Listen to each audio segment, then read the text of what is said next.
this is amazing. It was clash heads again. This is like Chaz Mostert and Cam Waters. It's motorsport, but not as you know it. Test yourself and your everyday road car. Safe, affordable, but most of all, fun. And all you need is your daily driver. Experience the thrill of a sprint day. Race against the clock at a hill climb. Or test your reflexes with an auto test. It takes just 3 simple steps to get started. Get on the start line. Search Motorsport Australia Daily Driver today. Fishies in a row. They're here to make a point and to do Eddie proud. They fan out in the background as they come down to turn 1 for the first time. It all looks pretty good, 2 by 2. We'll stop the camera here. Oh, Eddie would be proud, mate. That was awesome run around turn 1. But, oi! Contact with the fishies! He's made it through. It doesn't look like Angus has made it, but Thomas Freeman's made it through, and Angus is going to suffer the crowd coming through there to be able to turn his car around. I love riding. It's a real social thing. There's a great bond between riders. Every weekend I look forward to getting out there. It's a freedom like no other. Riding to work is a great way to start the day. Shannon's insure all types of road bikes, not just classics. They offer features riders really want. It's why they're one of Australia's leading motorcycle insurance providers. Whatever you ride, Whatever you ride, Whatever you ride, ride with Shannon's. Call 134646 for a quote. And they are off.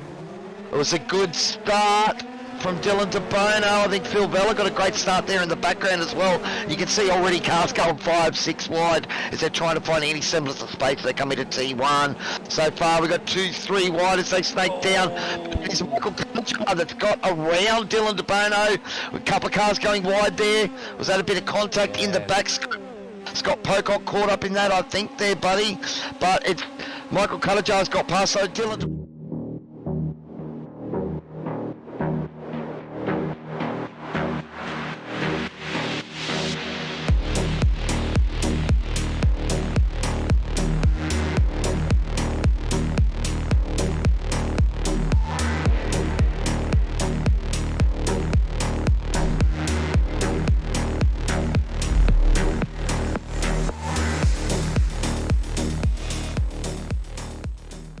light is coming out and we're about to get going, and we have a green light and a very slow start for the 86s, but they are moving out there on the grid. It would be very interesting to see exactly which driver can capitalise on this first lap.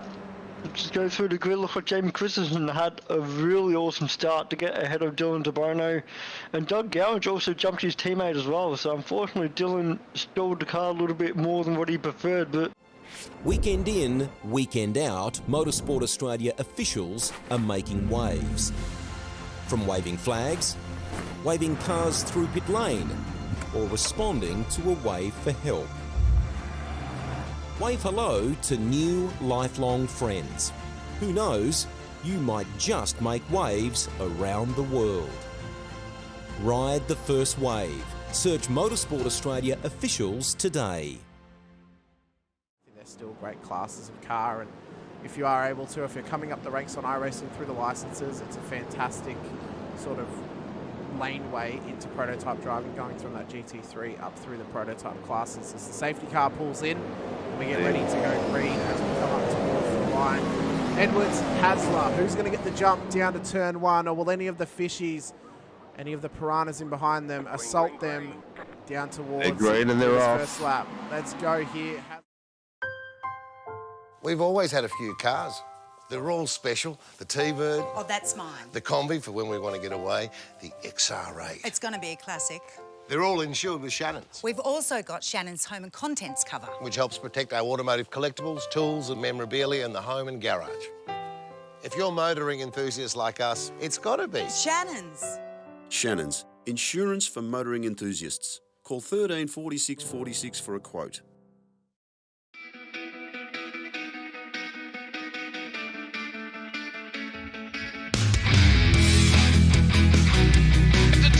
This is amazing. It was clash heads again.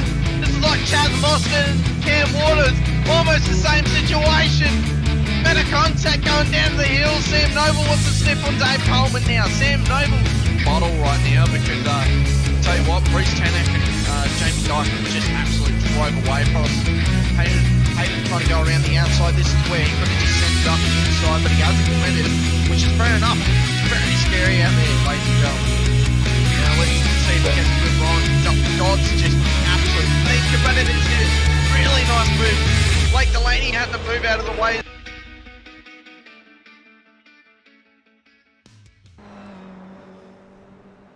Good evening, race fans, and welcome to the Shannon's Toyota GR86 Motorsport Australia Official Series. I am James JP Cab Parfett, and I'm going to be joined in the booth by Andrew Cowan here today, who's going to come and join me. Much love to everybody that is here. Thank you so much for joining us today. Hope you're having a fabulous day, or hope you've had a fabulous day. But I can tell you what we do. Let's bring Cowie into the booth and have a chat with him. Cowie, welcome in, buddy. How are you? I'm doing pretty good, buddy. Thanks for welcoming me in. No drama, mate. No drama. It's been an interesting race tonight, buddy. Yeah, it should well be. It always is in the GR86s as well. And I think they're probably suited to this circuit. I don't know, obviously, Cowie, what's your experience of Sonoma? Well, Sonoma in the V8s, we were here a few weeks ago, but I believe the track temp was a lot worse than it is at the moment. It got up into the 56 degrees, I think, for the AM race. It's only 29 for the boys out there, so it's a picnic by the looks of it. Yeah, it is. It should be nice and easy. As we say that in an operative terms. One of the things I think these guys have got to look out for, and this is one of the aspects of this circuit that not everybody loves here, and I think this is a great circuit. I'm fully advocate that I think this is an amazing circuit. I love this circuit. And what I want to do is just go on board down for 2 seconds here as well, because I'm hoping that he's going to go out up to what is planning to be. He's not, which is thanks, Dan. So let's go. No, we've got to go over to qualifying. We'll have a look on qualifying. But turns 1, sweeping left-hander up to the uphill blind turn 2, which is just a point and shoot, Cowie, and hope for the best.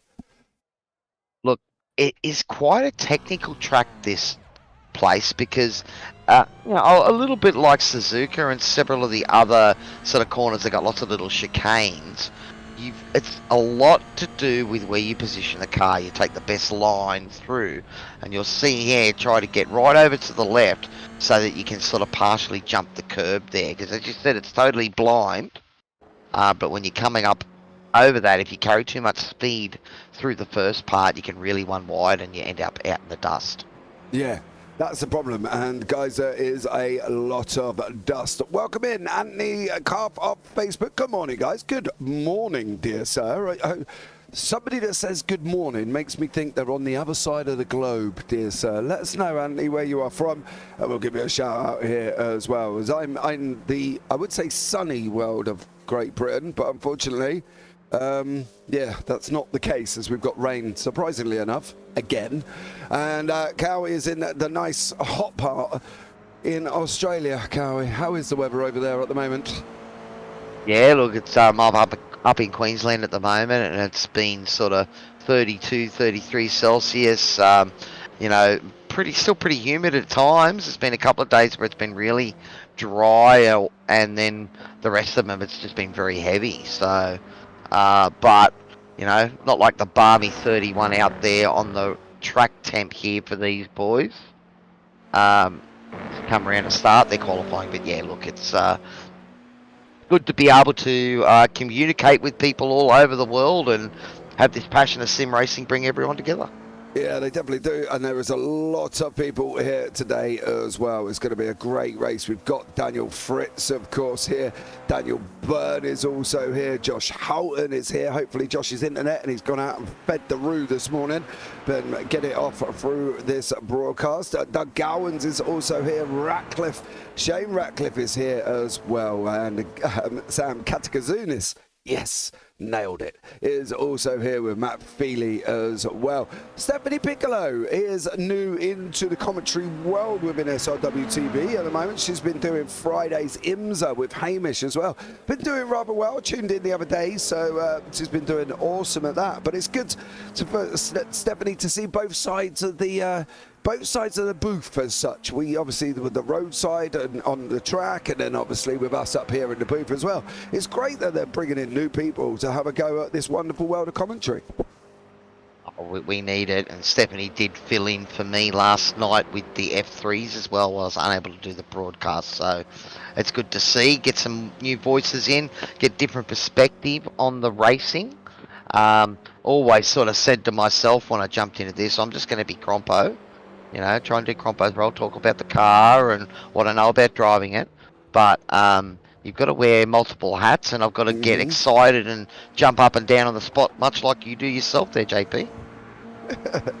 Yes, mate. Some may say when I'm doing an American broadcast at 2 in the morning, some may say I am a little bit too loud. That would be the wife. It's 4 a.m. for Carl there, for Anthony. Yeah, he's in the USA. Whereabouts in the USA are we from? And we got the resident, of course, our very own Mr. Douglas. Hey, Cowie JP. Hello, buddy. How are you? My good friend Danny Graham is from Australia, Melbourne. I believe it says Anthony there as well. So Danny Graham's from Melbourne. So fair play to you. Thank you so much for joining us. At the moment, we're from all sides of the continent. We've got the American, we've got the Australian, and we've got an Englishman tuning in here as well. Well, you got an Englishman on comms, actually, so there you go. Indiana, nice part of the USA there as well. So thank you so much for joining us. Why are you awake at 4 in the morning, dear? So I do have to ask that question. I'm only awake if I've got work. Other than that, I'm in the land of nod. But there we go. We've got times coming in the board at the moment. It's Sean Ratcliffe at top on a 1:44.755. Guys, we haven't just decorated the timing tower on the left-hand side like for a Christmas tree for no reason. We do have classes here as well. Pro-Ams are in black, the pros are in green, and the Ams are in grey. Now, Fritzy, of course, who's been doing a stellar job in the Ams, is currently sitting in 5th overall as well, Cowie. Another man that's doing an outstanding job this season is Daniel Fritz. I believe there might have been a bit of discussion that he's one of those guys that's right on the cusp of a Pro-Am bump, but looks like he's survived the grading experience. But you know, look, it's a thankless job. Race control, you know, try to do a good job, and the thing is, I suppose sometimes, you know, we get a familiarity, or even we click with the track, and you know, you pull out a qualifying time that puts some of the pros to shame, and that's when everyone starts asking questions about you. Yeah, exactly. I think he's sandbagging. To be honest with you, Cowie, I think he's sandbagging, because the last couple of tracks we've been to, he's been right at the top. So I'm advocating for a Dan Fritz promotion. Josh Houghton has just gone over the line as well in 2nd. We've got Dylan De Bono here as well, and Doug Gowan sitting in 4th at the moment. Times at the bottom as well. Greens mean they're doing their fastest sectors for them. Orange is doing they're not the fastest sectors, unfortunately. They are slower than their best. And purple means they are best overall. At the moment, the sectors are shared. Sector 1 is Dylan De Bono here as well. It looks like he might also have Sector 2. Sector 3 is off with Josh Houghton, and Sector 4 again looks like it's with Josh Houghton, and Sector 5 is back with Dan Byrne from the Carlins Motorsport boys as well. So a great job from you. Night shifts, said Anthony. Anthony, what do you do? Let us know what you're night shifting for, dear sir. Here again, as Dylan De Bono has got a purple on the board here for the Velocity Slim team, doing a 1:44 at the moment. This track itself, well, there's 12 turns here as well. We could safely say there's probably 9, but we do have 8A and 3A, which is a wonderful world of American numbering here as well. Other tracks that do that are Road Atlanta, Road America. Pretty much most of the US tracks have got A and B. I think we was at one the other day that's got A, B, C and D, which was Motorland Aragon, if I'm not mistaken, as well. So I think they just ran out of counting past 5 at that point, because it got a little bit confusing for them. But overall, the race circuit itself is incredible. I think This circuit can fit all types of cars, Cowie. You know, we've got GR86s go here, real-life NASCAR, real-life IndyCar. I've seen MX-5s, I've put Clios on here as well, GT4s. It's pretty much able to handle most things, isn't it?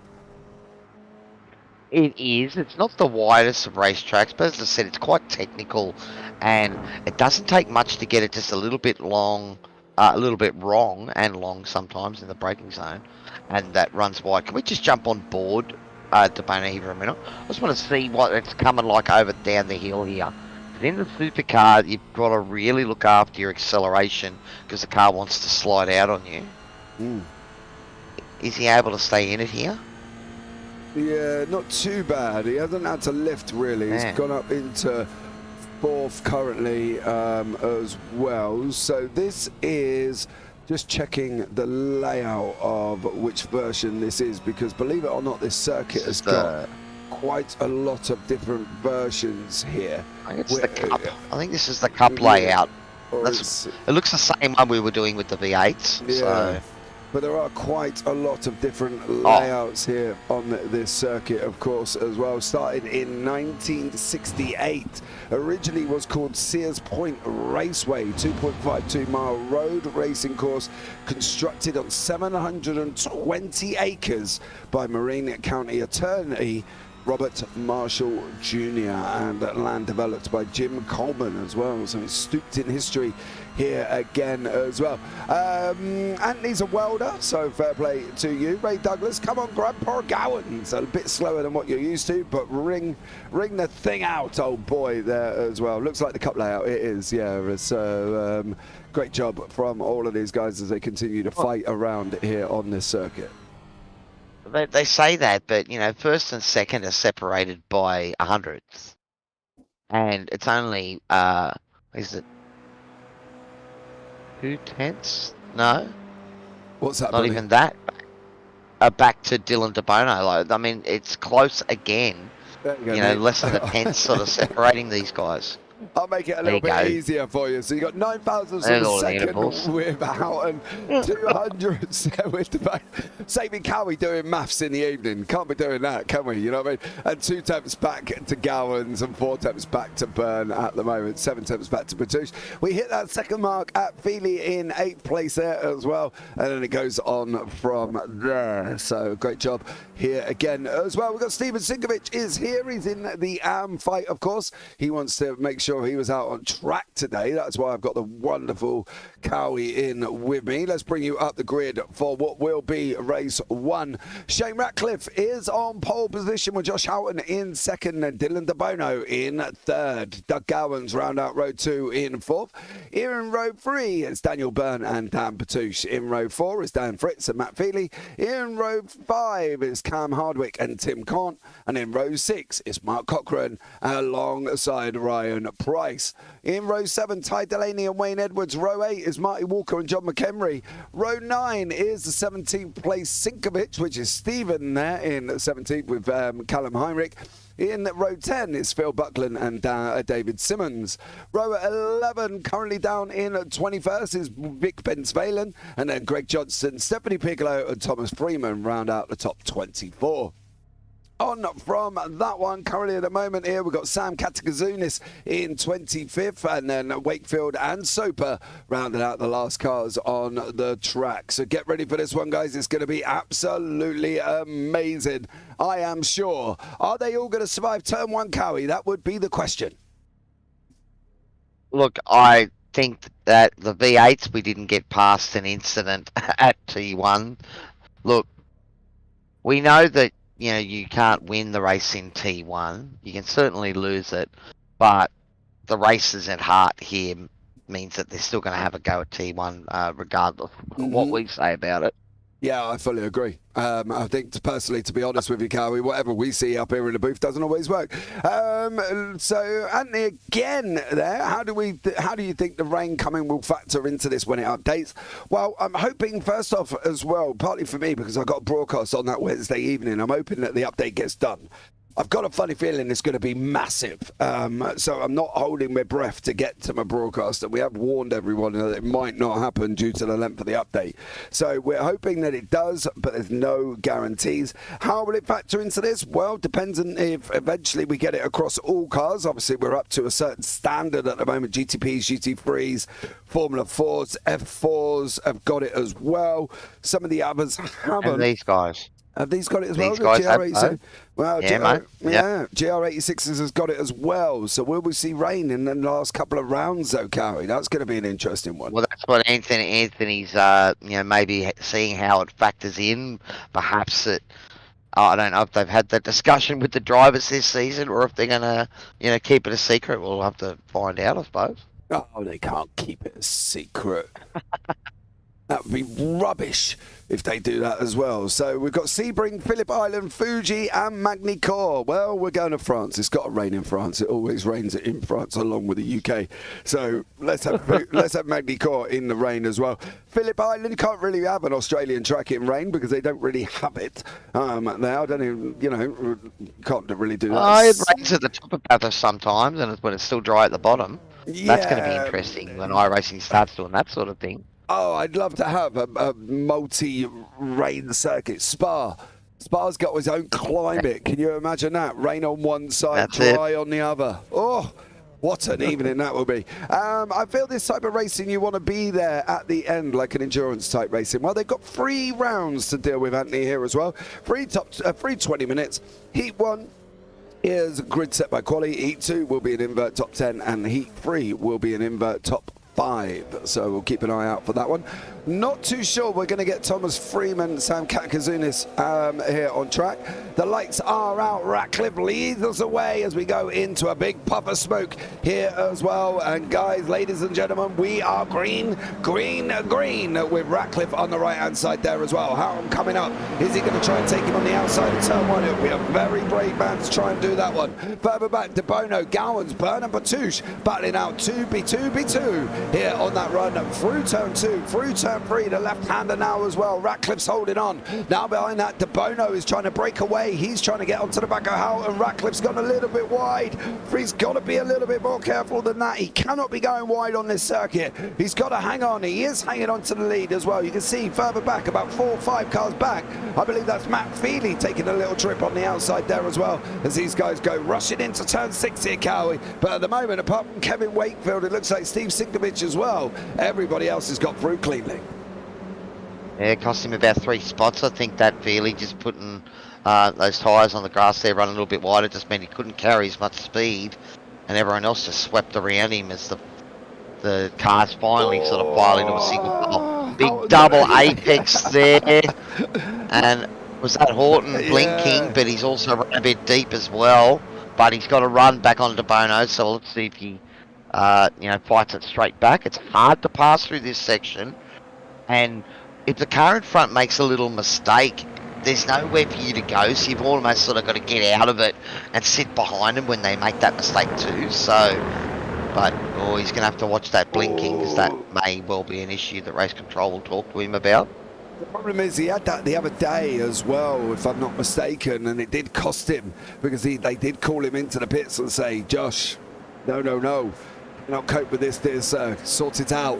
Unfortunately for the young man, there ain't a lot he can do while he's in the car. He does not know this is happening at the moment, but what he does know is he's got De Bono right behind him. He knows De Bono's there, up into the blind apex of 1. They've got to just point, shoot and hope for the best. Pull the car in now on that run down from 1 to 2. Left-hander are free, they're going in at the moment. Dylan De Bono still sat there. Ratcliffe's making a break for it as best as he can, like a scolded cat is Shane Ratcliffe, and he's bolting away at the moment as they go in through turn 4, dropping down into 5 there. Still some great action taking place further down as well. Ty Delaney, Cam Hardwick not very far apart once more. Now also in that, Stefan Piccoli is there as well as she's battling away with Mark Cochran and Greg Johnston. Who's in the rear that's just lost it? Yeah. Someone lost it in the rear there, buddy. Yeah, Phil Buckland there, dear sir, has unfortunately got round, and Phil did lose that one, as you see here as well. Unfortunately, that's going to be what we fear here. Too many beans on the loud pedal.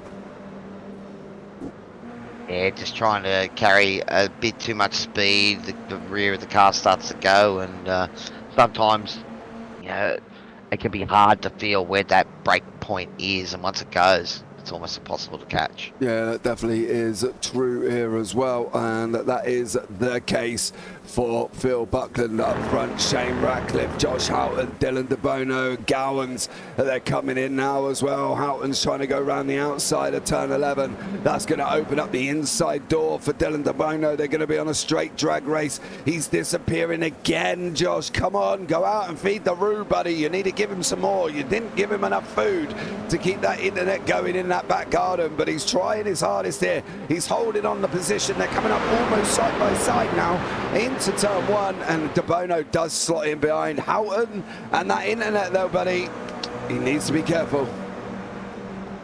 Well, he had a little bit of a bump coming off P2 there as well that cost him a bit of momentum. DeBono right back on the back of him here, but this corner here is sort of one of those spots where you can try and send it up the inside, and he's run wide there. Oh, it looks like he's recovered, but it's probably going to cost him P3 as well as Doug Gowans goes past, and then it's that Daniel Byrne trying to sweep around the outside as well to take advantage. Unfortunately for Houghton, there is costing him a little bit. What about Daniel Byrne? Is he able to get through here? He's chasing down on DeBono as they go into turn 7, the double right-hander. He's got to get this all right here as well. Dan Byrne in that Collins Motorsport red liveried machine. Reminds me very much of a Coca-Cola livery there, but it isn't. It's for Collins Motorsport. Stands out nicely on this circuit as they go whizzing off through 8, 8, 8, 9 and 10 here on the run down into 11. A very fast sector here as well. Mark Cochran is a bit of a surprise here, Cow. He's sitting down in 18th at the moment. Is that Greg Johnson getting on the gas, looping it back there? Greg Johnson there as well. I don't think there was any contact there. I think he just gassed it up a little bit too much. Maybe he hit the curb and the car was unstable.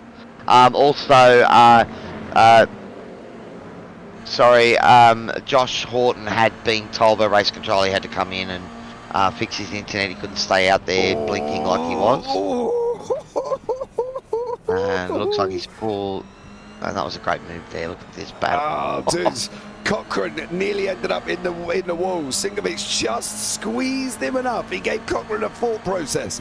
Either take me, or you're going to end up in that barrier on the left-hand side. What are you going to do? And Singovic just gave him that extra inch and just managed to hold on there as Steve Singovic and Mark Cochran go up through turn 1. That's how blind it is, guys. You can't see nothing. Singovic and Simmons side by side. Here as well, we're in the prime candidate position. No! Oh, no! He's coming across! He's coming across! Oh! Well, you can do a bit of door banging in these by the looks of it. Yeah, and I can tell. Sections there where the car's unloaded, and contact like that in a supercar would send you flying. And these guys are still battling hard here. Yeah, 3-1. Oh, Steve Singovic requires a new pair of underpants at that moment in time there as well. That was unbelievable. Further up, let's go back up to the leaders. They're continuing to battle in lap 4 here. DeBono now is clear of the blinking Horton, and that's not blinking as in blinking, is blinking as in his internet's giving him grief. Now DeBono's got the task of just clearing Ratcliffe at the moment. What's Ratcliffe going to do here, Cowie? Do we think he's going to go mad defence, or do we think he's going to hold on and manage to keep him back there? It's momentum. Look, this is not the easiest place to pass. You really only got a couple opportunities.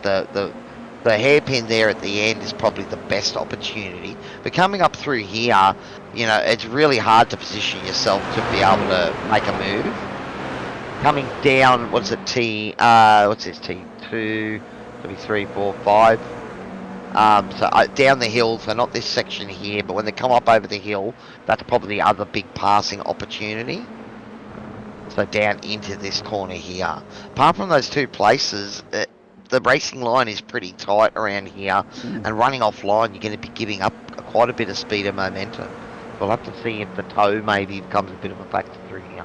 Yeah, we'll keep an eye on this one as they go into the depths of turn 6, dropping down that very, very long turn 6 here on the run to 7. De Bono is nestled in there as well. Crouching Tiger, Hidden Dragon, Ratcliffe being the prey. Can he hold on? Can the Lion get the Gazelle? Well, we're going to find out here as well as we're breaking near enough into that halfway point of the SRW Shannon Toyota GR86 presented by Motorsport Australia once more here as well. So let's see how these guys get on through turn 8. They go dropping down now into 8A, down through 9, the left-hander. Now they're going to go right through turn 10. Now they've got the hairpin of turn 11 right in front of him as well. De Bono sucked up there. He's got to look a move. He's trying to get Ratcliffe off the inside.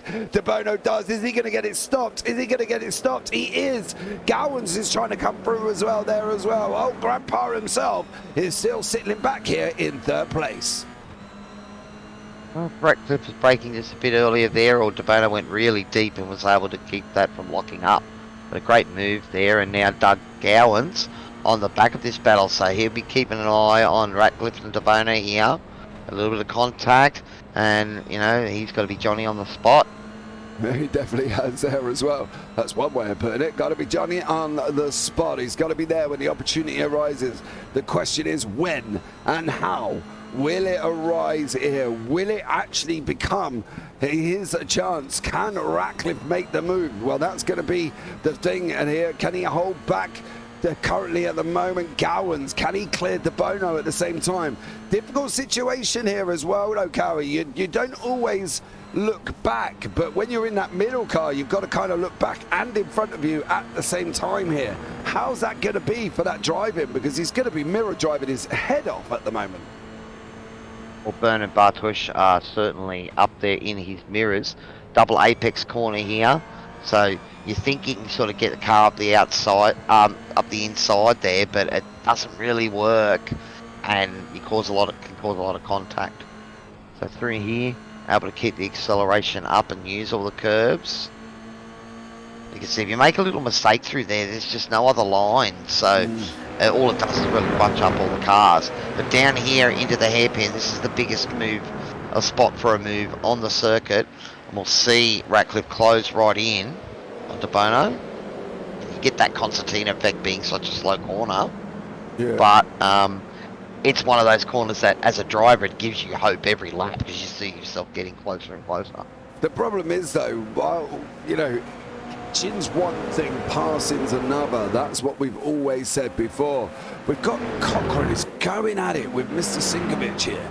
Great job by Steve holding back Mark Cochrane at the moment. He's doing an awesome job back down here in 15th and 16th at the moment. Sinkovic, you know, is an am. Oh, he's gone in a bit tight. Cochrane. Oh, contact.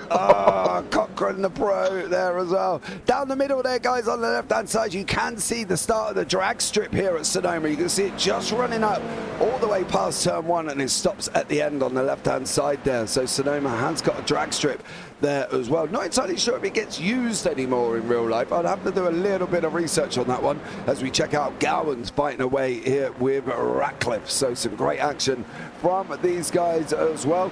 And still action up front. There's still action back with Soper and Piccoli here as well. So action all the way through the field, Cowie, and we're just breaking into the final 8 minutes. Look, it is, although I say it's a track that's quite hard to pass on, it is a track that, because it's quite technical and that fast line is pretty precise around here, I mean, we're seeing that, you know, the cream are able to sort of break free and create a little bit of a gap. But it's also one of those places where the slightest little mistake and you can run wide in the dust, and that just costs you seconds. The curbs can be nasty. You hit them wrong, and that's going to unsettle the car and cost you all that momentum. So it's definitely a place that you cannot rest on your laurels. So De Bono out front needs to sort of stay focused on what's ahead of him and concentrate hard, because Ratcliffe, Gowans and Byrne, they haven't given up just yet.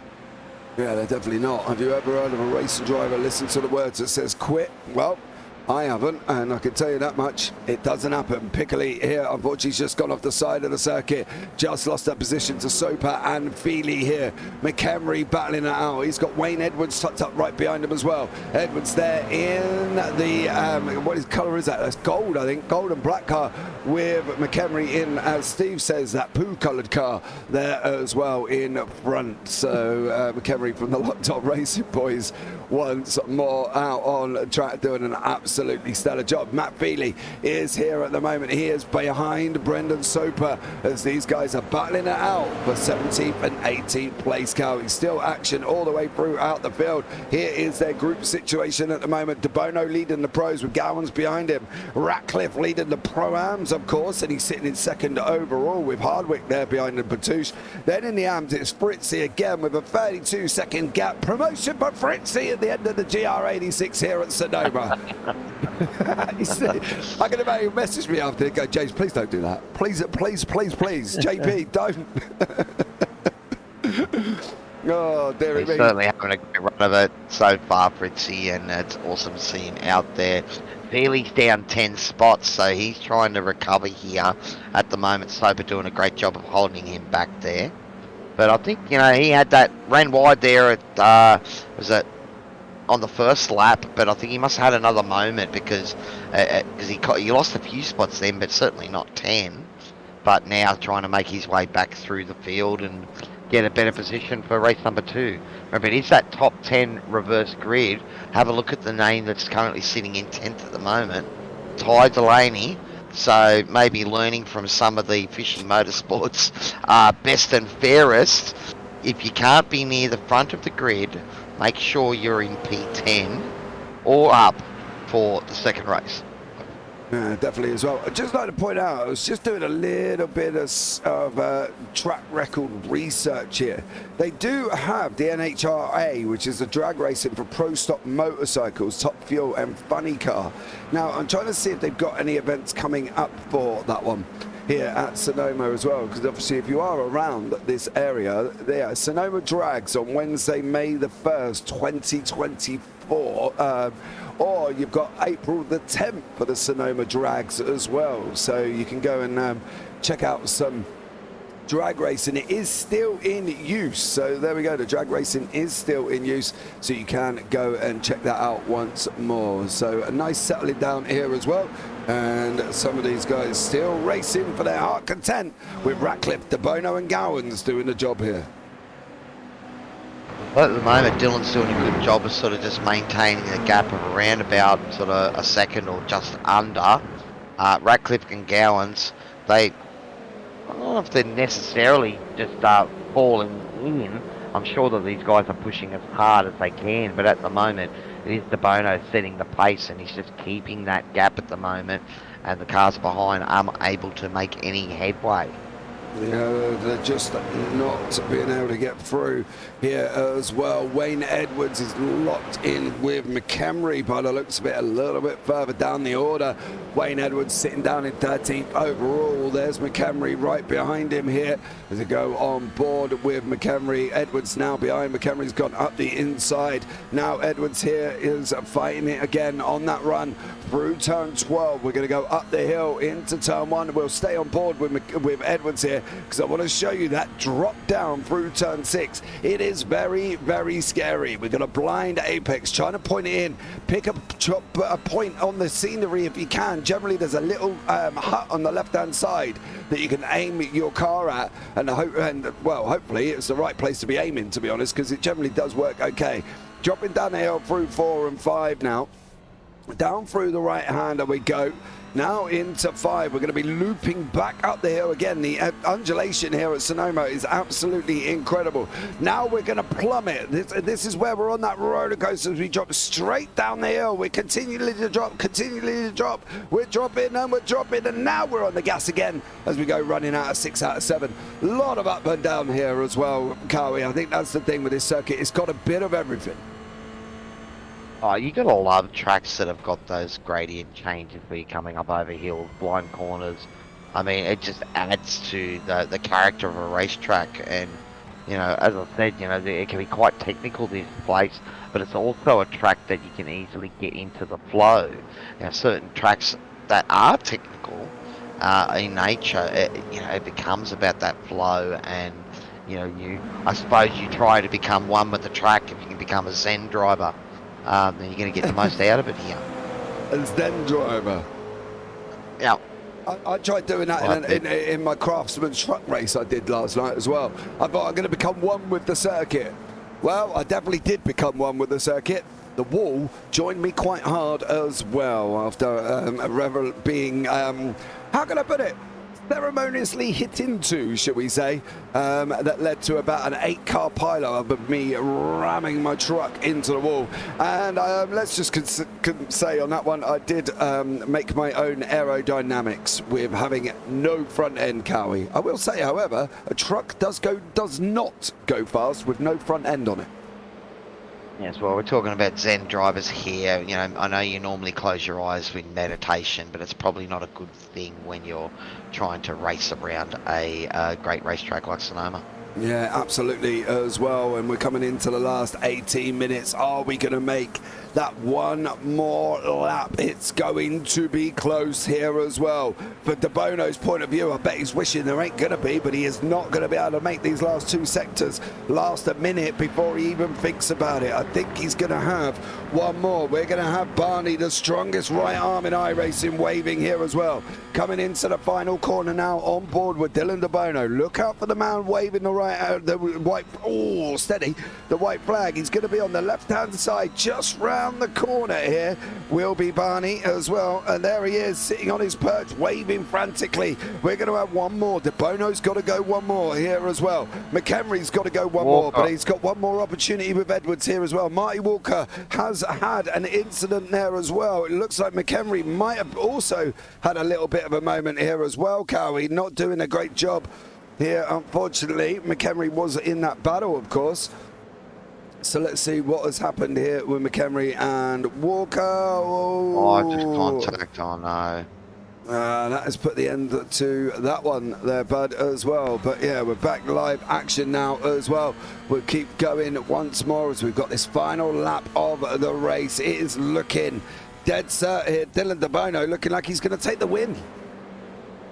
Well, I think McHenry has redressed that and waited for Walker to come back through. But at the moment, De Bono has got that lead out to 1.1 seconds. Well, Ratcliffe, he's been trying to stay with De Bono. Does he have enough left in the tank here? Can't really see these guys sliding around, so enough tyre wear over the 20-minute race has become a huge factor. But De Bono has done the job again. He can get to the front. He's quite aggressive in his moves, but clean and calculated. But once he gets to the front, he can just set a strong pace and make it very hard for the guys behind him to keep up. Yeah, he is. Dylan De Bono coming through the final couple of corners now as he's coming round the right-hander of turn 11. He's going to take the victory in the pros. He's going to take the overall. He's going to take it all. He's going to take the cake, the chips and the burgers just to celebrate here after race 1. Dylan De Bono comes over the line. He takes the victory in race 1. He's got 2 more to do it.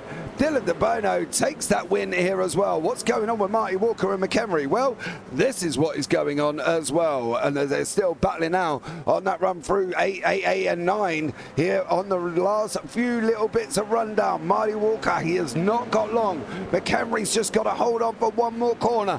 Plant it on the apex. Plant it on the inside. Stop him taking that inside line. Close the door, dear Sarah. He's going to get rubbed on the final corner. Now Marty Walker hard. Oh, he went in too deep there as well. That's going to allow McHenry to come over the line and take that position away there once again. Great action from these guys in the GR86s. Pretty good driving from these boys, pushing hard there. McHenry winning that battle with Walker. Great to see. Is it Fritzy, our leading AM as well?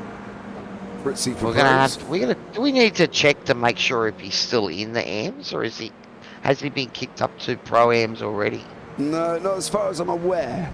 I haven't seen any notification about it, but unless there is, and we possibly missed it, but I'm hoping we haven't as well. Not going to lie. I mean, well, he's had another great drive there, and, you know, I mean, look at, so there's a Gowans and Byrne. Oh, we had a couple of blacks in there, isn't it? All right, let's go. Here are the results. Dylan De Bono takes the victory, the overall and in the pros. Shane Ratcliffe winning the Pro-Am category. Doug Gowans and Daniel Byrne rounding out the pro podium. Behind that, Dan Patouche finishes in second with Tim Kahn in sixth there. Then we've got Daniel Fritz wins the AMS again. Cam Hardwick is in third in the Pro-Ams. I'm sure it's not going to love me for advocating that Fritzy needs to go to at least Pro-Ams here as well. Ryan Price, Ty Delaney and Wayne Edwards. John McHenry and Marty Walker had that great little battle. Callum Heinrich and Mark Cochran. Matt Feely down in 16th. Kevin Wakefield and Greg Johnson finishes out the podium in the AMS with Brendan Soper behind him there as well. On from that, Phil Buckland, Vic Bensvalen, Stephanie Pickley, David Simmons, Stephen Sigwich, Josh Houghton, of course, having an issue there as well. And we didn't have Freeman, Katakazunis either take to the start, so I'm not expecting them to be taking the start for race 2 either. Now, the grid. God, it's very fast flowing here as well, isn't it? Go straight from one to the other. Now, Ty Delaney is in first, Ryan Price in second, Cam Hardwick and Daniel Fritz. I'm putting down for a Fritzy winner. Tim Kahn in fifth with Dan Batouche in sixth, Daniel Byrne in seventh, Doug Gowans eighth, Ratcliffe and De Bono rounding out the top 10. On from that is Edwards and McHenry. They can resume their battle once more with Marty Walker. Callum Heinrich behind with Mark Cochran, Matt Feely, Kevin Wakefield, Greg Johnson, Brendan Soper and Phil Butland rounded out the top 20. Vic Bensvalen and Stephanie Pickley, David Simmons and Stephen Sinkovich. Then we've got Josh Houghton. We haven't got Freeman at the bottom or Sam Katakazunis, so I won't worry too much about bringing them guys up as well. Okay.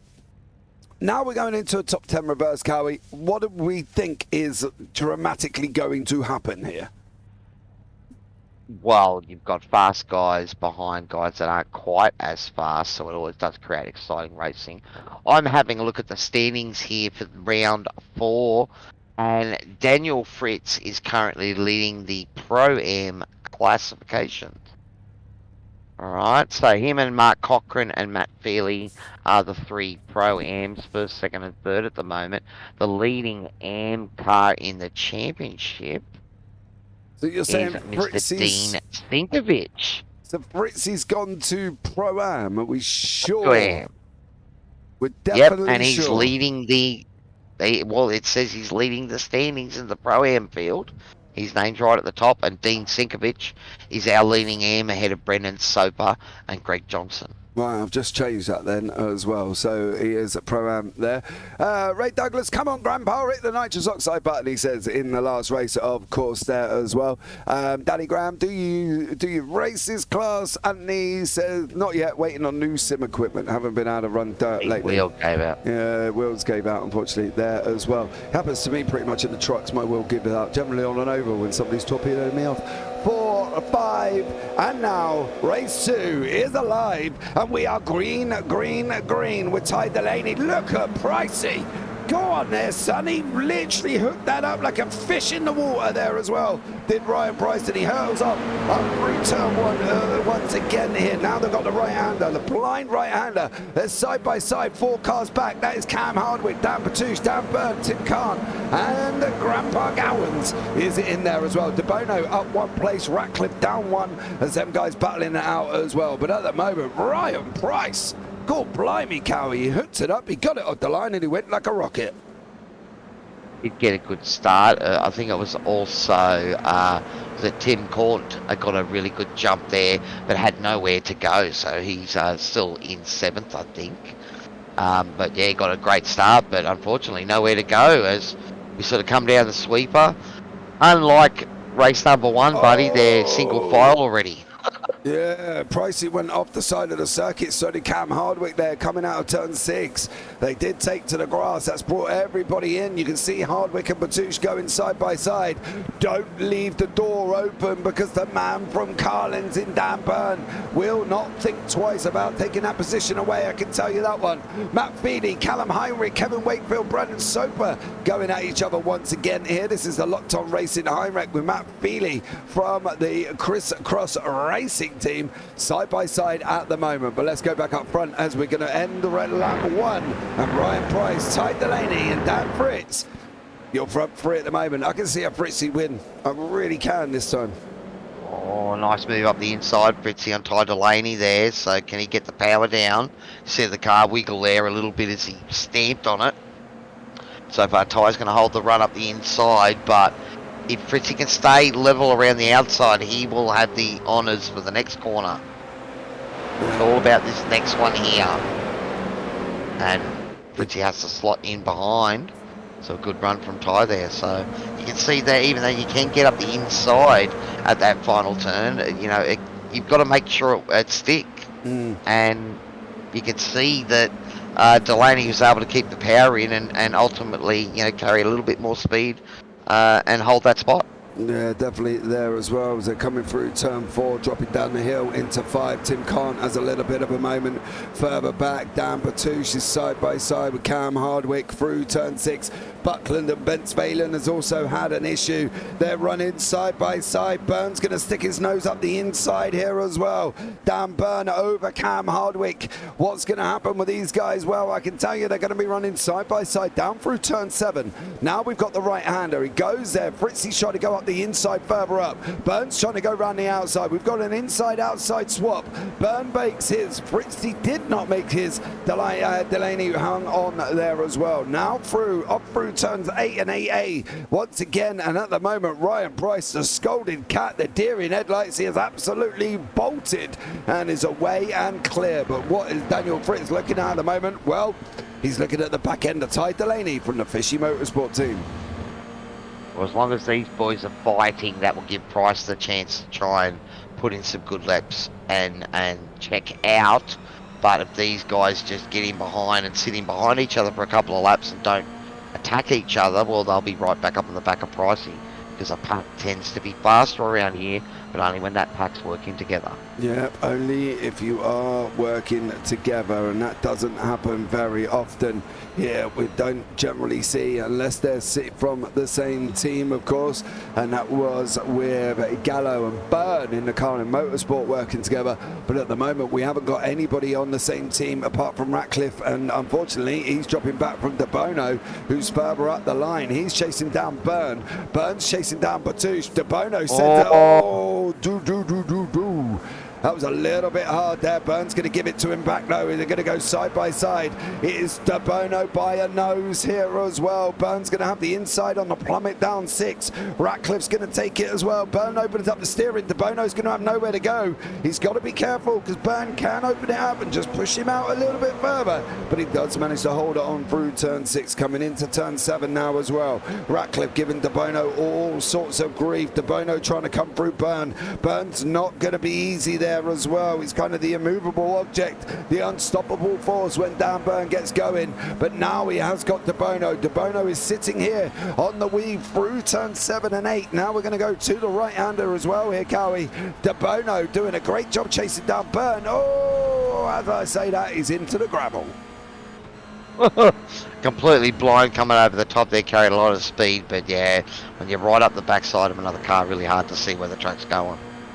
Yeah, it definitely is here. De Bono, De Bono, De Bono. Oh, dude! Wow!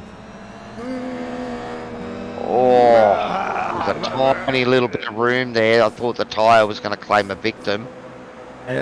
These boys still glued at the hip. The problem is, glued at the hip through turn 2 ain't going to work. Somebody's got to back out. Somebody's got to settle. Got it here. Byrne's going to end up out on the gravel. He's got to...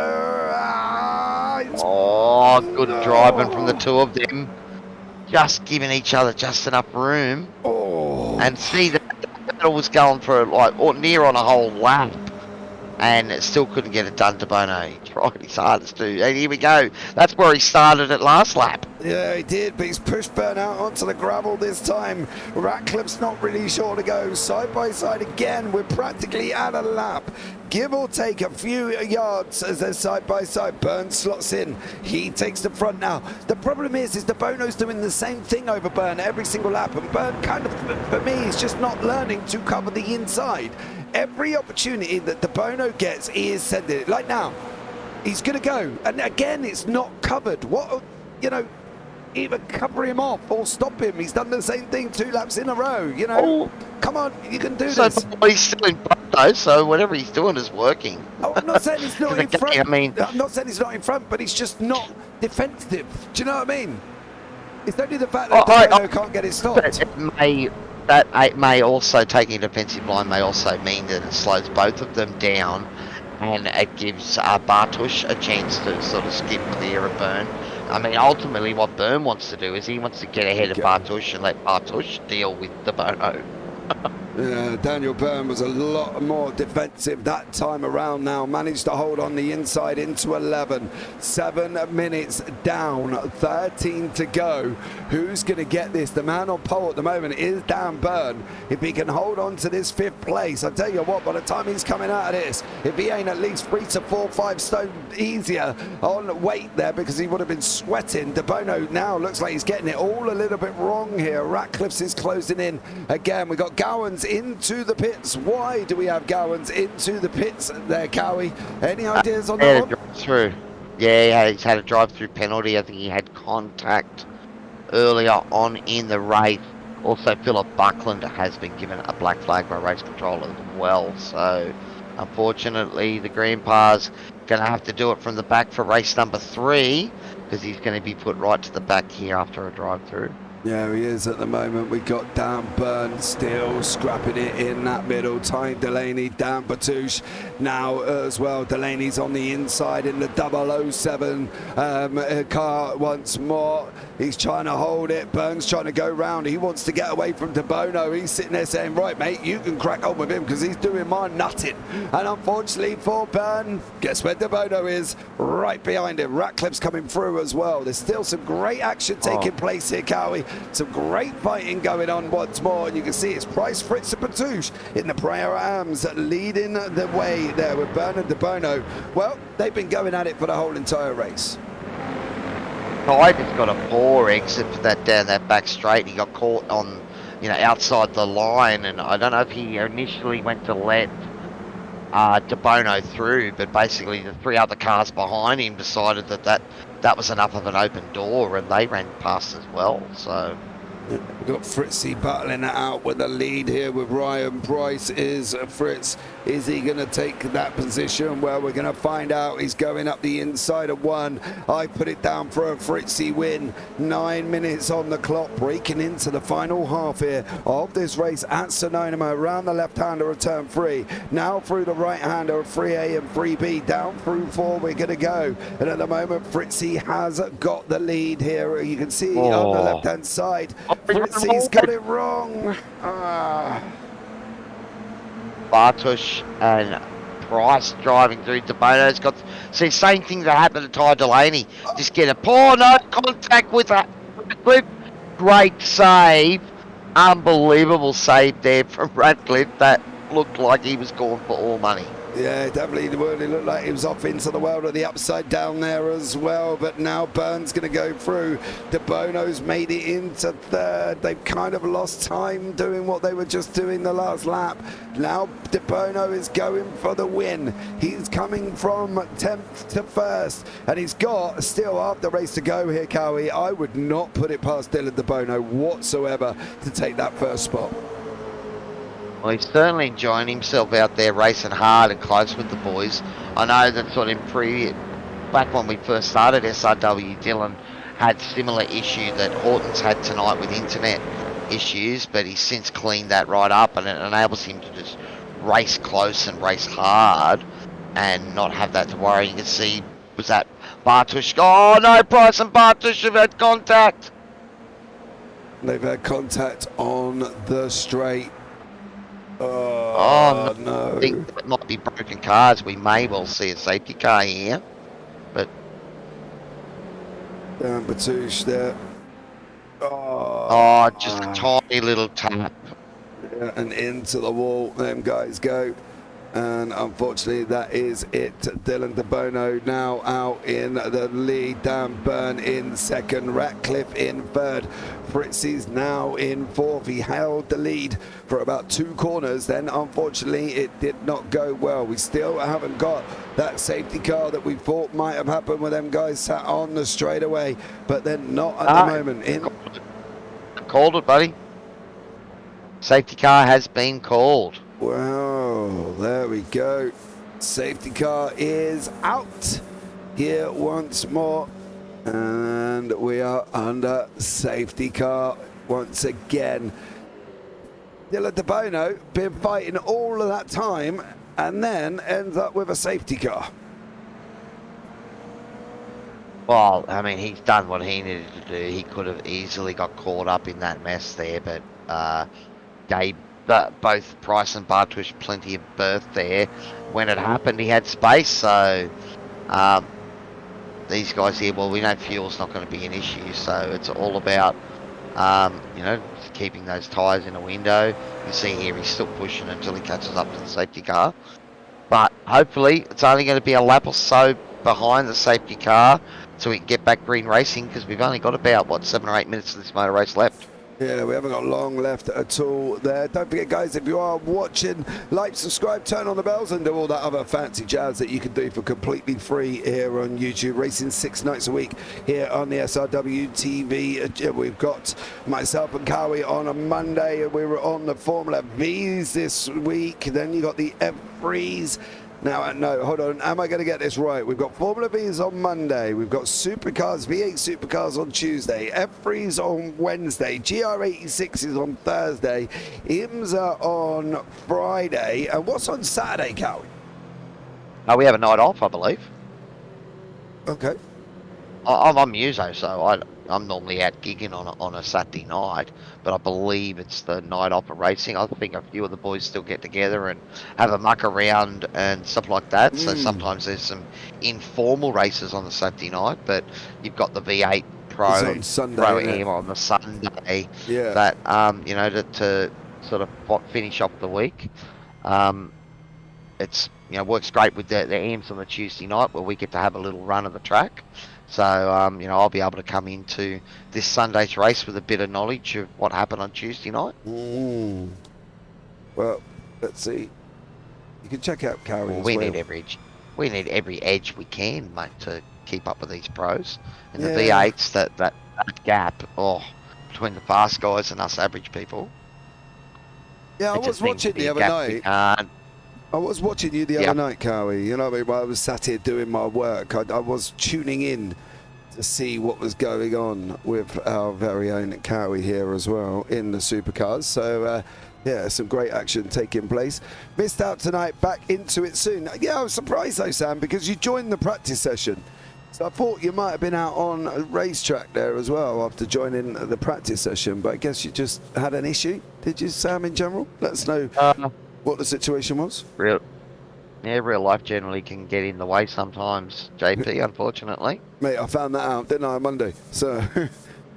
Mate, you did the only thing you could do, buddy, and you know, you don't stuff around with you know, your kid's health. You got to act straight away.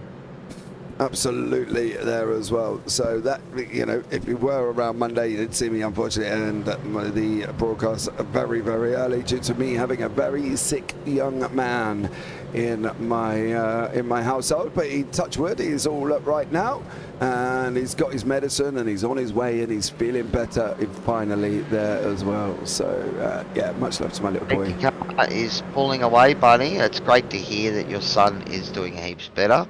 But we've got a race that's about to restart again as safety cars pulled away going into the pits. Yeah, De Bono there coming around the final corner now as well. He is the lead car. He is the car on the money. He's leading the race. What's going to happen here? On the left-hand side, you can see he's holding. Oh, he's very late. very, very late. But let's see as they start going over the line. He's got to go now. He's got to go now, and he has gone. De Bono's back to Byrne right into Ratcliffe. Ratcliffe's into Fritz as well. Now we've got Howardwick, Delaney, Feely, Walker and Edwards all behind him as they're coming through turn one once more here. And now we're going into the final 4 minutes. After this safety car, Dylan De Bono, Dan Fritz, Cam Hardwick, Delaney, Byrne all in with a chance of a win. What's going to happen, Cowie, as we go into that final 4 minutes? Well, we're going to get at least 3 laps of action here, I would think. De Bono has shown that he's got great pace up front.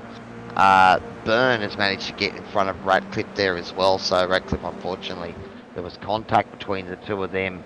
But they've sort of ironed that all out now, and it's back to racing under green. But De Bono's not getting away here, but as I said, it's hard to find a spot to pass around the back here.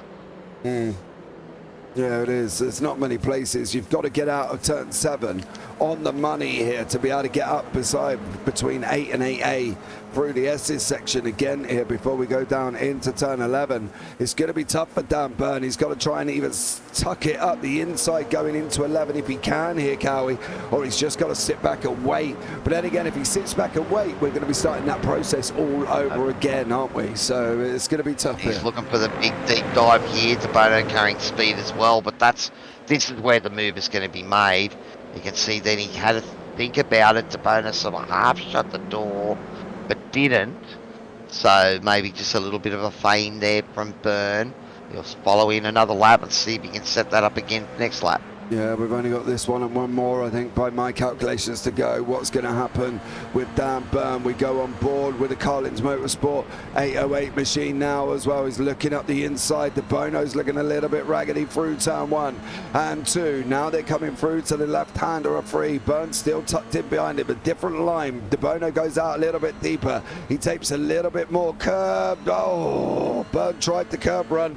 Didn't look like quite as comfortable in that car. Now through turn 4 they go up into the right hander of 5. Then we're going to go up the hill to plunge down the other side for that long sweeping left hander of turn 6 here as well. Now we're dropping. This is where the VR makes you feel like you're going to go on a roller coaster. Dan Byrne tucking it in. He's looking for the run out. He can't at the moment. It looks like De Bono's just got enough here, Cowie, going into turn 7.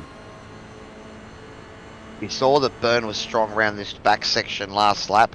So again, he's thinking about a big dive up the final corner. Double apex here. He's done well, keep on the speed there. Has he got a good exit? Maybe a little bit better than De Bono's. But through this section here, he's got to be fast and tight because you get it wrong. De Bono with a little slide there. That might be the opportunity. You can see here there's nowhere to get past, but he's going to get right up on the back of him here and see if he can slingshot it up the inside at the final corner. Yeah, he's going to try now. Dan Byrne's got an opportunity. He can smell the win. De Bono's made a rare mistake. Now Byrne's got to choose. What's he going to do? He's going for the line rather than going for there as well. Looks like De Bono tagged the little bit of the tyres. Now Byrne's going over the line. It's going to be the final lap of the race. We're on board with Dan Byrne as he battles out for Dylan De Bono. He's looking up that inside line as Byrne here at the moment. He's gone and taken it. De Bono's going to give it to him. Now De Bono's going to run the inside. There's almost contact. De Bono hangs in, up over the hill they go. More little squiggly and wiggly bits of contact. Dan Byrne now settling back in once more, coming through turn 3 and then up the hill into 3A before they come down the other side into 4. This is going to be a great final 7 corners here, Howie. Who's your money on? Well, I think at the moment De Bono's in the box seat. He's shown a propensity to send it. He's not going to give up that spot. Ratcliffe's got a chance here too, because I could easily see 1 and 2 take each other out and Ratcliffe do the Stephen Bradbury moment, come around for the win. So it's still on, buddy. Nothing is decided until Barney waves that black and white checkered flag. Yeah, Here we go now into turn 7. Birds on the outside this time. Is he looking for the exit more than looking for the overtake? He's got to try and get the exit out. He did get the exit out, did Dan Byrne. We are that close. There we are. The GR86 of De Bono is in front of us. Now he's taking more curbs again than Dan Byrne. It looks like he's managed to hold on to it this time. Dropping down through turn 9, coming into turn 10, the left-hander. Now we're going to go round the right-hander. Now down into turn 11, the final corner of the circuit. This is it. Oh, if he hadn't hit the gravel, could he have got there? It looks like De Bono's going to hold on once more for the win in the pros. Yeah, he looks like both of them did the same thing, but it's going to be Dylan De Bono. De Bono takes the win in race 2. He comes over for the pro win. Dylan De Bono, stellar job from him again, hanging on, but boy, oh boy, did Dan Byrne give him a run for his money. Certainly didn't leave anything in the bag there, Dan Byrne, trying his hardest, but again, I mean, this is a track that's not easy to pass on. Ooh. And, oh, look at that close battle. There's that Johnson, Cochrane, McHenry in there as well. Yeah. Doug, Grandpa Gowan's on the back of it as well. There's a run to the line with these guys here once more. This is Johnston, McHenry, Gowans and Cochrane. We're all running down to the line. It's going to be literally side by side. We're going to show you on... Oh, no, we can't, as it goes into the next session. But look, it was good action again. I mean, you know, for a track that can be quite hard to pass, that doesn't mean that it doesn't give you opportunities or at least attempts where these guys can get up alongside each other. And we saw it, you know, almost too wide there for an entire lap. So, you know, say it's hard to pass, but it doesn't look like it's too hard for these boys to run too wide for most of it. Yeah, you can see the standings there as well. Dylan De Bono takes the overall in the pros with Dan Byrne in second. Ratcliffe wins the Pro-Ams with Fritz behind him and Delaney. That's your 1, 2, 3 in the Pro-Am category. Then you've got Feely, Walker and Hardwick with Wayne Edwards there as well. Kevin Wakefield taking another win in the AMs. John McHenry in 11th with Greg Johnston for the AMs in 12th. Then you've got Doug Gowans there, Mark Cochrane, Vic Fitzpalen, Brandon Soper, Ryan Price, Stephanie Piccoli, Callum Heinrich rounding out the top 19. On from that, Tim Cont, David Simmons, Steve Sinkovich, Dan Batush and Phil Buckland, and no Josh Houghton there again, who did not take to race 2. Cowie, internet being a problem once more for that young man. It's horrible when, you know, you want to race and your equipment doesn't let you. The other name to take a note of there is Ty Delaney from Fishy Motorsports. What did I say about Fishy Motorsports before, buddy? They know how to position the car in the right spot. Well, race number 3, what did you say? Reverse top 5 start. Ty Delaney, P5, race number 2.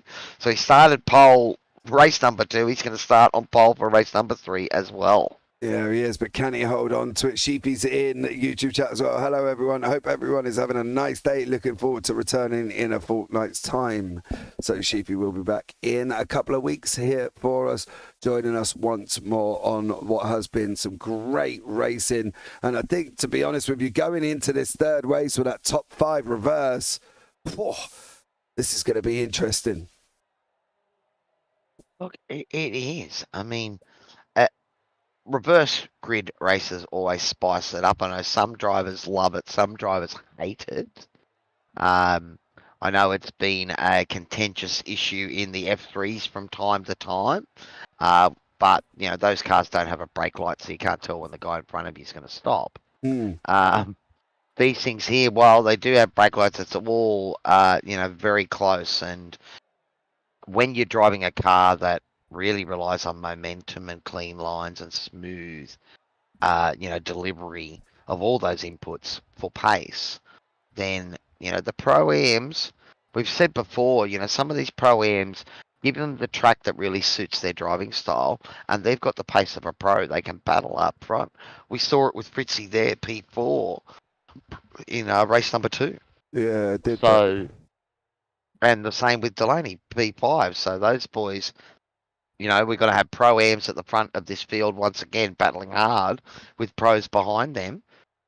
and then you've only got to look back to is it Price and a Walker and Edwards and a few of those boys in the Pro-Ams that are not far off the pace of those pros either. So action aplenty to come, mate. Another 20-minute race. These cars just deliver week after week. And if you're anywhere near Sonoma and you want to go to some racing, check them out on March 15th and 17th of 2024 for the Sonoma Raceway. Historic racing weekend there as well. You will see some GT cars prior to 1963, Formula Vs and Del Monte Trophy Group cars there as well. Then you've got small displacement production sports cars, sedans, the John Morton Cup, the 1967 sports cars, the USRRC, the Formula Junior, Junior B, Crossfire Cup, F1s, F5000s, Formula Atlantics. There is so much going on in that racing weekend as well. So if you're near Sonoma, go and check it out on the 15th and 17th of March. Get your tickets for what looks to be a full weekend of racing. Coming to the end of warm-up now as well. 5 minutes warm-up. We've got about 20 seconds on the clock before we go into that third and final race 3, which I think you're going to safely say here, Cowie, could be an epic one. Oh, look, it can be all over the place. We've got boys that have been pushing hard. I don't know if we've seen any real big movers from the back of the field fight their way back through. So, again, it's a fairly jumbled field for race number 3. When you were talking about heading out to Sonoma for some great racing, we look at it there. Look at that space in the middle there of T1, T2. You know, you're getting the run down the hill, T6 as well. That'd be a pretty good spot to watch a motor race from. Yeah, absolutely. It depends on what their seating arrangements is at Sonoma. I've never actually been there myself, so not entirely sure. We have worked out that the drag strip is still in place as well, so if you love your drag racing, you can get up there. If you love your corner racing, you can still get yourself up there as well. Left and rights all day on March the 15th to the 17th. Go and check out Sonoma Raceway, and you can Google that one, and you will see tickets up for sale there as well. So get yourselves involved. Looks like a full race weekend. I'm not going to lie, I've just checked the calendar out for Friday, Saturday and Sunday, and you are going to see an epic amount of races. How they're going to get them all in, I do not know, but it's going to be an interesting one here with 4 minutes left to warm up before we go into race 3. Did you get out to circuits much there, Cowie? Look, I've got a local circuit not far from us here called Lakeside. A lot of the Aussie guys will have heard of that track, but it's been years since I've sort of been out. I suppose myself, mate, for me, it's probably easy to be an armchair athlete, armchair driver. My friends do say, why did you spend so much money on a racing sim when you could have, bought a race car and done it for real? And, that is a valid question to ask, but, I mean, it's costing more and more these days to actually get out on track, and then you start adding tyres and maintenance of the vehicle and all that. Motor racing has never been a poor man's sport, and I suppose with today's cost of living, going the way it is, I don't think it's going to be for the foreseeable future. Yeah, my son has come... Except maybe in the virtual sense. Yeah, my son has come to me for karting, and he wants to take up go-karting, which is fine. It's like I said to him, go for your life. Send me over the list of what we're going to need and how much things are going to cost just to get him on track. This is without an entry fee for the series, of course. It's going to cost me nearly £5,000 with go-karts and spares and all the other bits. And that is just to put a basic kids cart, out on the racing circuit. $5,000 just to get them even on the track, let alone everything else. Yeah, over here in Australia, you're probably talking $3,000 to $5,000 for a decent cart. That's just the cart itself. That's not without all of the other stuff that you need as well.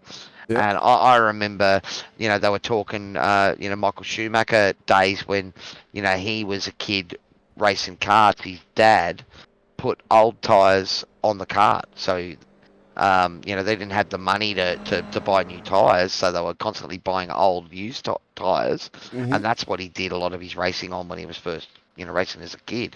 You can understand why the guy had so much control in the wet when you practice on old rubber. Absolutely. I've just transferred that £5,000 to Australian dollars. It's 9,742 Australian dollars just to stick my kid out on the racing circuit without the entry fee. So if anybody wants to contribute to my son's go-karting career, hit me up as well on that one. But we've got not long left after the warm-up. As you say, racing in general has got so more expensive for people to be able to take part, and they're wondering why many people can't take part, and wondering why grassroots racing is kind of dying a little bit. But when you've got figures of that amount, as you say, with the cost of living as well, it's just not viable. But we're seeing more and more guys and kids that have started sim racing, you know, that are breaking into some of the GT4 and the GT3 racing overseas specifically. I mean, the Gran Turismo movie came out last year, and that sort of, you know, with a few embellishes documented, you know, the life story of that racer. I can't remember the guy's name. But I haven't actually seen the film, you know, to be fair. Got you know, basically, you know, earned a spot through a GT Academy sort of virtual, you know, competition, and that's how he got his shot. And real life, was able to, I think, podium at Le Mans in his first attempt. Yeah, so that's a pretty good effort. There's been a couple of people come through from sim racing. You know, Jimmy Broadbent's one as well. He's gone now into real world racing from sim racing. You've got William Byron in the NASCARs. He started in sim racing as well until his family recognised that he was actually quite good at sim racing, so therefore they brought him the grassroots and started him off with ovals there.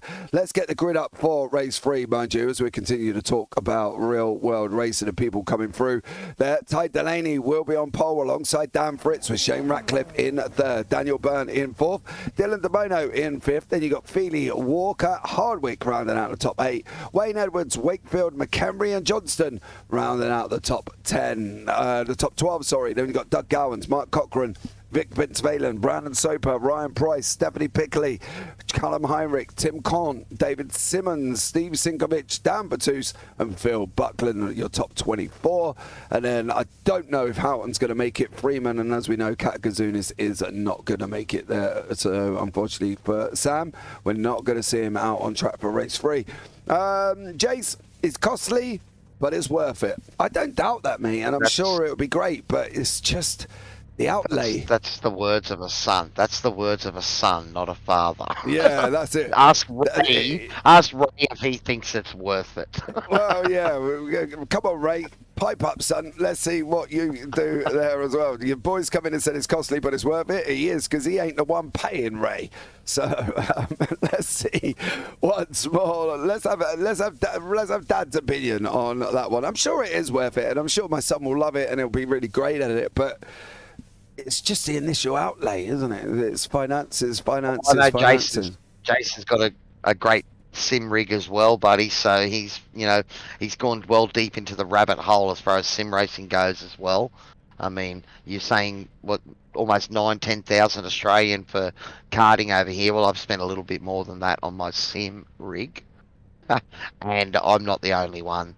But the thing we're saying, like, there's more sim races coming through, but the equipment is getting better and better, and it's getting cheaper and cheaper. I mean, you can get direct drive wheels now for under $1,000 Australian, let alone converting it to your strange currency and US dollars.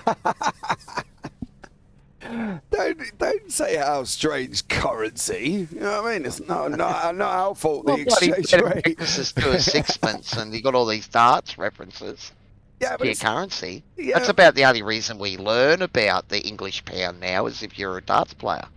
Well, yeah, that might be true, but it's still not our fault, mate. You know what I mean? I didn't bring it in, did I? I was born into it, and that's all I know. Unfortunately, it's not our fault. At least you drive on the correct side.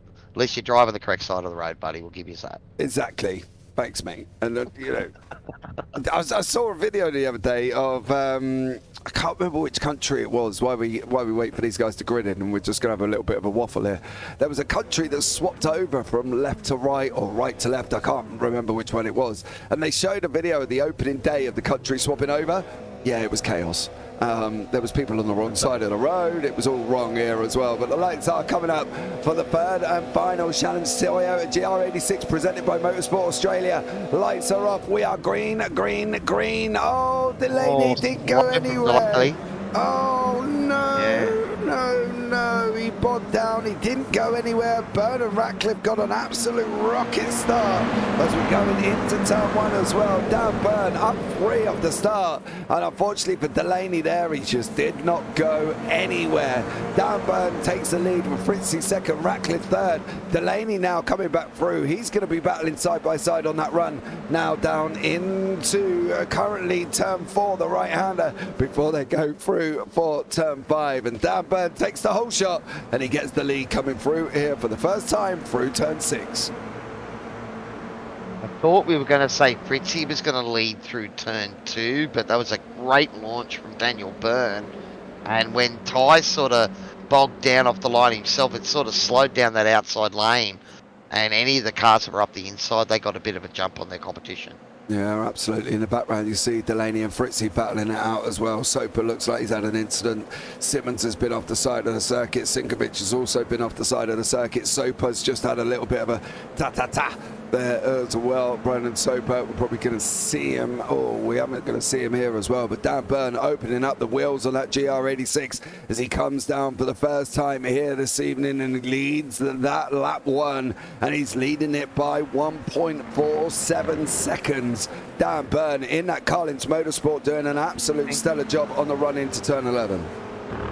I think we have another safety car, buddy. Yeah, I think maybe that incident with Brendan Soper has put him in the wall and he's called for a tow. He's been given permission to tow now, so...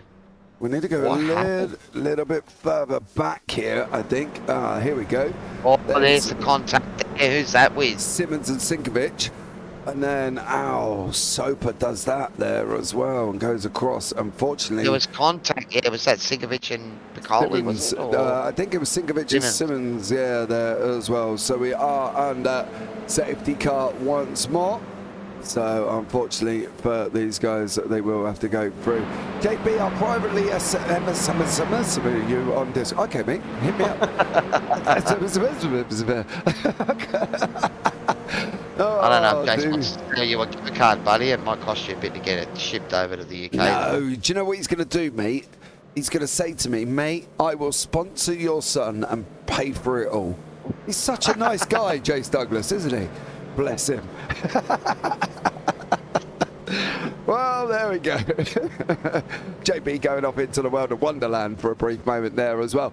But I think overall, it's been a great start for Byrne. He did have he's going to be a bit upset though, didn't he? Because he did have a good old lead going round lap 1, opening up nearly 2 seconds, and now he's pulled in and the whole field's behind him once more. Yeah, well, I think De Bono would be one of those persons that's happy that the field has got bunched back up. Dylan is one of those real-world races we talk about, sort of racing the Hyundai XL, I think, last season. But yeah, Byrne had a handy lead there. He'd already broken that toe as well, and Fritzy was just sort of bottling Ratcliffe and De Bono and Delaney up there. So we saw Delaney, fighting hard to hang on to that spot, and then looks like he maybe made a little mistake because it was Ratcliffe and De Bono both got past Delaney. Yeah, he did. You see the field coming through there in the back. Let's take a look at what happened to Steve Sinkovic and Dave Simmons while we're still under pace car. They're coming out at the moment. That's turn 3. Sinkovic is... it's hard because he had the space, didn't he? And then he hit the curb. And then it all went a little bit Pete Tong, unfortunately, there as well. So we'll keep an eye on this pace car. Jason's put laughing messages in YouTube. I'm guessing he didn't like my idea of funding my son's quest into go-karting. So there we go. I think you might have to, get a GoFundMe with, maybe more than just the one sponsor of Jason Douglas by the sound of it. Well, yeah, maybe we'll get Ray. Ray seems to be able to do it a little bit, doesn't he? You know what I mean? Hit me up, Ray. Hit me up.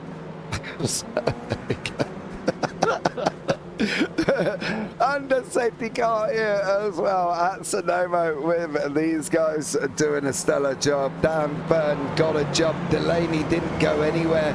He's now in 5th place, and I don't mean didn't go anywhere. He literally did not go anywhere. We can have a look back at the race start up front here, and we'll keep an eye on what Ty Delaney does. You can see it at the moment. He sat there on the grid, and then he literally more wheel spin than he cares to imagine. He bogged down, and unfortunately he was a little bit of a roadblock.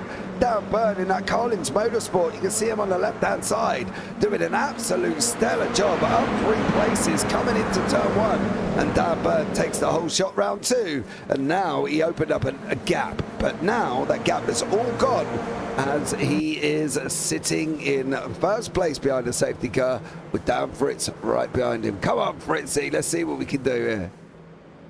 Race control just advising the safety car will be in this lap, so we will be going green once again. But just giving the chance of the field a chance to settle down, catch your breath. We've already had 2 great races tonight, so race control just maybe the guys needed to cool their jets a little bit. You can just sit behind me for a little bit and sort yourselves out. Yeah, absolutely. Well, let's see what goes on here once more. I think the safety car is going to be in this lap, if I'm not mistaken, Cowie. Yep. So, yep, he's accelerating away now, so... Yeah, Dylan Byrne becomes the lead car there. As you can see, the safety car going off in the Mercedes. Is it Tyson in the car this evening? He's on race control. Not sure if he's in the kart or if it might be Thomas Freeman out there driving at the moment. Maybe it is. I think. Maybe it is. Thomas Freeman or Tyson. It'll be interesting to see if Byrne holds them right to the line like DeBono did in the previous race. I would not be surprised to see Daniel Byrne go right at the last corner. I've said if you don't know what you're doing when it comes to these restarts, then just maximise your own restarts, i.e. make sure you hit this apex fine and then just go straight away. And yep, looks like it's what he's going to do, is he? No. No, he's holding got to go. He's got to go if he's going to go. Is he gone? I think the speed is increasing with Dan Byrne. He has, yeah, he's gone. And he has gone as we're green once more here at Sonoma. We're no longer under safety car. It's all about the racing once more. Byrne's gone already. He's opened up half a second of a gap here over Ratcliffe, over Fritz, over DeBono. And a great jump once more from Daniel Byrne there as he gets this up and going. You see the gap on the left-hand side from Byrne all the way back. You can see side-by-side action there as well. That was Carl Hardwick. And also in front of Hardwick, there was Walker. Walker's in the mix once again. McHenry and Cochrane now. Cochrane's taken 3 races to get himself up into the top 10, but he's doing a great job here battling it out. But at the moment, Dan Byrne, Shane Ratcliffe, almost side-by-side coming out of 6, heading down into 7. I don't know if it was Fritzy that misread the restart or Ratcliffe just got a great run on him, but Ratcliffe timed that jump perfectly and was able to basically sweep around.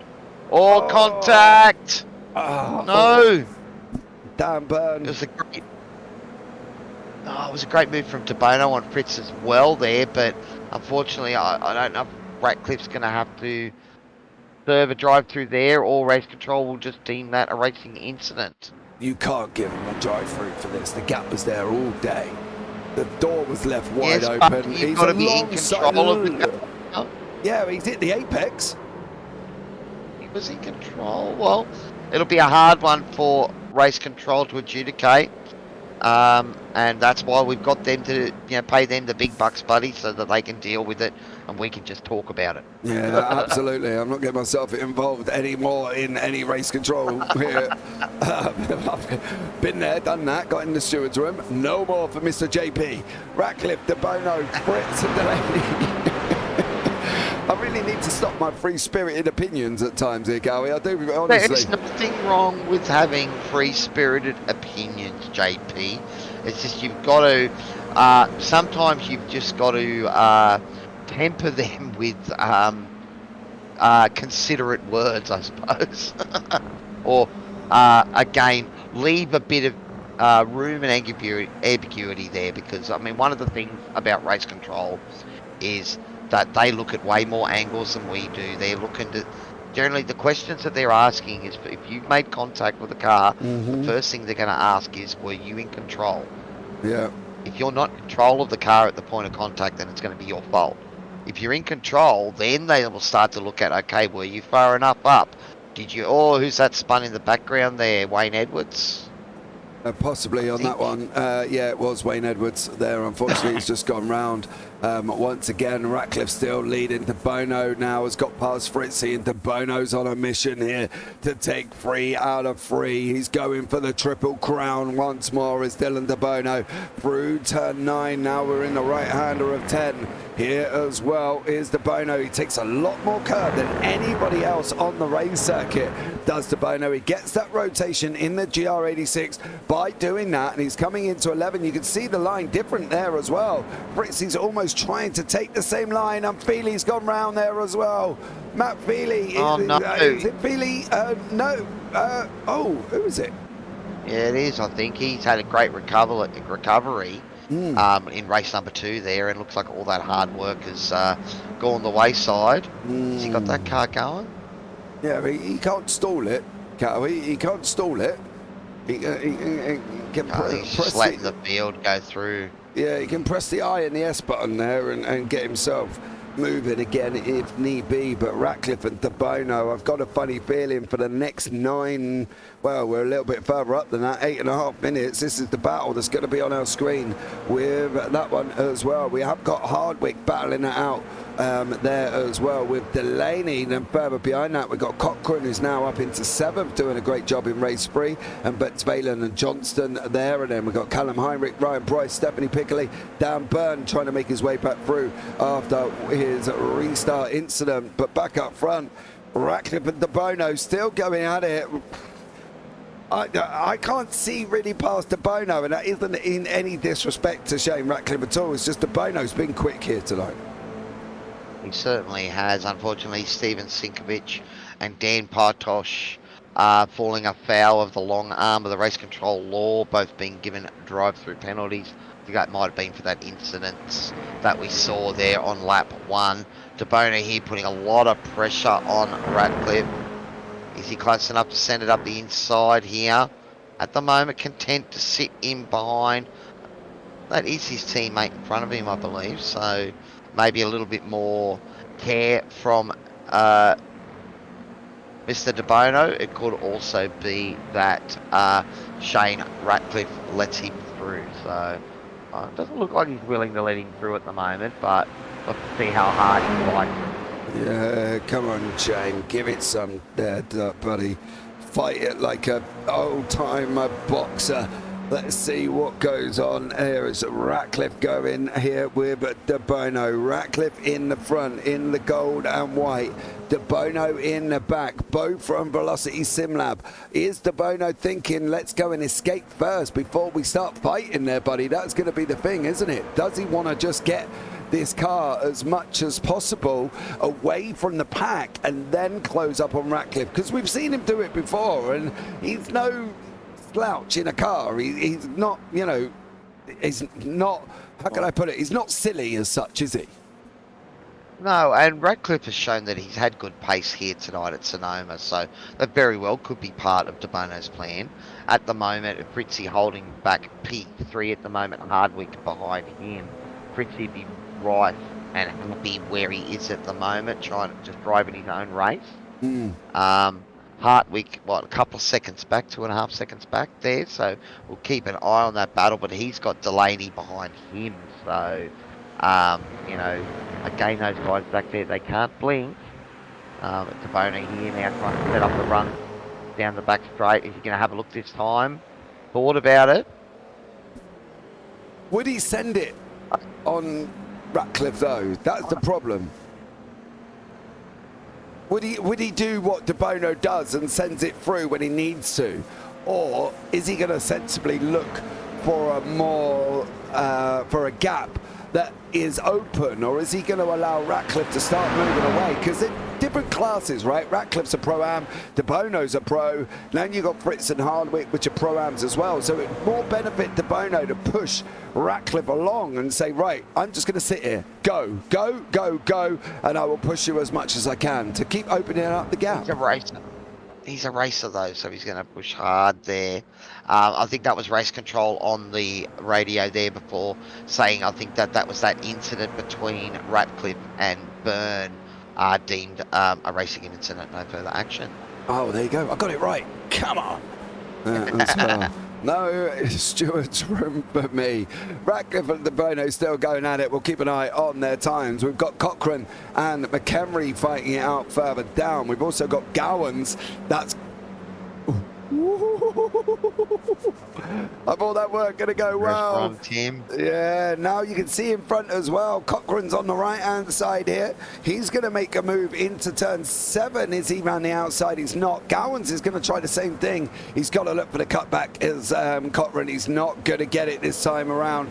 Gowans is not going to get it either. What about Greg Johnston? Well, he's got Ben Spalen and Price in the mix there. The locked on racing once more. Scrapping it out once again as we've got Vic Spalen and Ryan Price going at it as well with Greg Johnston further up. The gap up front not really coming down, guys. I am keeping an eye on it. I promise you won't miss any of the action, but one of the actions that we are looking at is Pricey here. Is he going to get Ben Spalen into turn 11? He's looking like he might here. Setting up a run up the inside here. He's going to have a good deep dive. We've got Byrne behind him, maybe looking at see if he can slot through as well. Almost outbroke himself. I tell you what, man, it did is Ben Spalen outbroke himself going into that final corner, and unfortunately that's allowed Byrne and Johnston to get away here. So a great action from them guys. Ty Delaney from the Fishy Motorsports. He's got McHenry, Cochrane and Gowans closing in with Tim Conn in the back as well. The gap still 4 tenths out in front. It hasn't really dropped below 2.5. I promise you if it does, I will make sure that you do see all the action here. And at the moment though, it just looks like De Bono is content to sit behind Ratcliffe and push him along here for the win. But McHenry, Cochrane, Gowans and Conn going at it in the mid-pack here as well, Cowie. Now, one thing I am seeing, just looking at that timing, you look at there we've got a Pro-Am leading at the moment, a Pro, another 3 Pro-Ams leading 4 Pros, and then we've got a couple of Ams that are sitting 11, 12 as well. I think one of the things about this track Sonoma here tonight, because it's probably a track that these guys haven't driven at before in these cars, it does tend to even up the field a bit more. So you'll have some of the pros that are really fast at other places.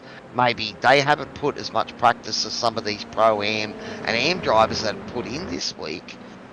And it's we're seeing quite a few of these Pro-Ams particularly that are right on the pace and right up the point end of the field. Yeah, we have. We're talking about Fritz, Hardwick, and Delaney in the mix. You can see the 4-guy fight behind. De Bono now has got that gap down to 2 tenths. I did say you're not going to miss any in the action. We've got this and one more here again this evening to round out race 3. Dylan De Bono, is he going to push Ratcliffe along? It's a Pro and a Pro-Am. Does he need to jeopardize Velocity SimLab's run here on what will be the second to last lap? He's going to go and do it anyway. Dylan De Bono through he goes. It's going to be free for De Bono here at Sonoma as he takes that lead with 1 lap to go as they're coming down turn 6. Got the job done there, didn't he? A nice move up the inside again, one of those spots. There's a couple of spots where you can really try and force the issue around this track. There's other spots where you've just got to suck it up and file into that single line run through the track. But De Bono has shown that he's had plenty of pace here tonight. He had to fight through the pack for race number 2 and he's come home with a victory there. So on for 3 from 3 at the moment though. Ratcliffe, he's not content to just let him have it back in the tow, and can he make a last minute ditch effort? They're probably going to get one more lap to keep an eye out for Barney waving the flag, but we are inside the final minute of this motor race, JP. Yeah, we are, and they've only got 25 seconds. 20 seconds. 17, 16. Can De Bono just hold it up? He could hold it up if he really wants to. What is Barney waving? It's white. It's white. It's white. Just by 8 seconds. I am surprised that De Bono did that, you know, because if him and Ratcliffe were communicating, there was no reason they couldn't have held that up and allowed the time to run out. Still would have got a white flag though, wouldn't they? Because they didn't get the white flag the lap before. No, it can instantly swap over. I have seen it before where we've seen it before. And they were white flag going around the final corner and they backed off, allowed the time run out, and it ran to the checker. So, wow. Yeah, it can be done, but I think it's, yeah, very interesting scenario if they do make that happen here as well. So De Bono, Ratcliffe, Fritz, Hardwick and Delaney. Final lap of the race. Cochrane is now chasing down McHenry. He's got Gowan tucked up right behind him. We'll keep an eye on the leaders as they're coming through turn 7. On board with Grandpa Gowan's trying to go around the outside of the drop down 6. He's going to look for the cutback. Coming out of 6 is Gowan's here as well. There's Cochrane on the right hand side. Gowan's now getting the power down. He's going to swap to the other side. He's going to run out of track if Cochrane blocks him off. How's this going to work out? They're going to come together. They're going to come together. They're going to come. Oh, they didn't come together. Cochrane did make it through. Gowan's made it through as well. I just saw that coming there and I thought it was all done and dusted there, Cowie. But the double apex there meant that Cochrane actually got a better run, and you can see he ended up back in front coming down the straights after all that effort from Doug trying to send it up the inside there. It still wasn't enough because he couldn't get the block pass done. Yeah, but here he goes. The final turn for De Bono. It's 3 out of 3 for De Bono. 3 out of 3 for Ratcliffe as well, mind you, as he's taking the Pro-Ams 3 for 3 here. What's going on further back here? This is Gowans, this is Cochrane, this is Kant, all in the mix as well, as these guys all go over the line practically together, but it was McHenry, Cochrane, Gowans and Kant rounding out there as well. So what's going on down in the arms at the moment? Wakefield has come over. He's a man who's been on podium 3 times. He's got a second and 2 wins, so a great run from him. Johnson as well was another one that's been on the podium there as well, so a great job from all of these guys, and a race 3 that we can remember here as well, Cowie. I'm thinking that Ratcliffe might actually be a pro. I think he is a pro as well, buddy. Got him on the pro listing, sitting 7th in the championship so far, behind Dan Partouche, because I had my Race Lab app saying he was a pro and your one saying he's a Pro-Am. I don't think he's on. This is the pro class, and yep, I can see Shane's name there in the pro class standings.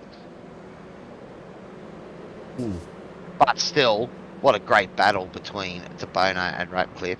De Bono, as you said, was sort of biding his time and he made the move stick. But Fritzy, he will take out the AM Championships with a podium outright as well, and that is a great result. Yeah, I'm going to have to do some little modifications to my paperwork now.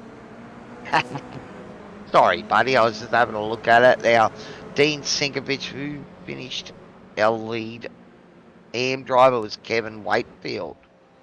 Is that P11 Kevin finished overall?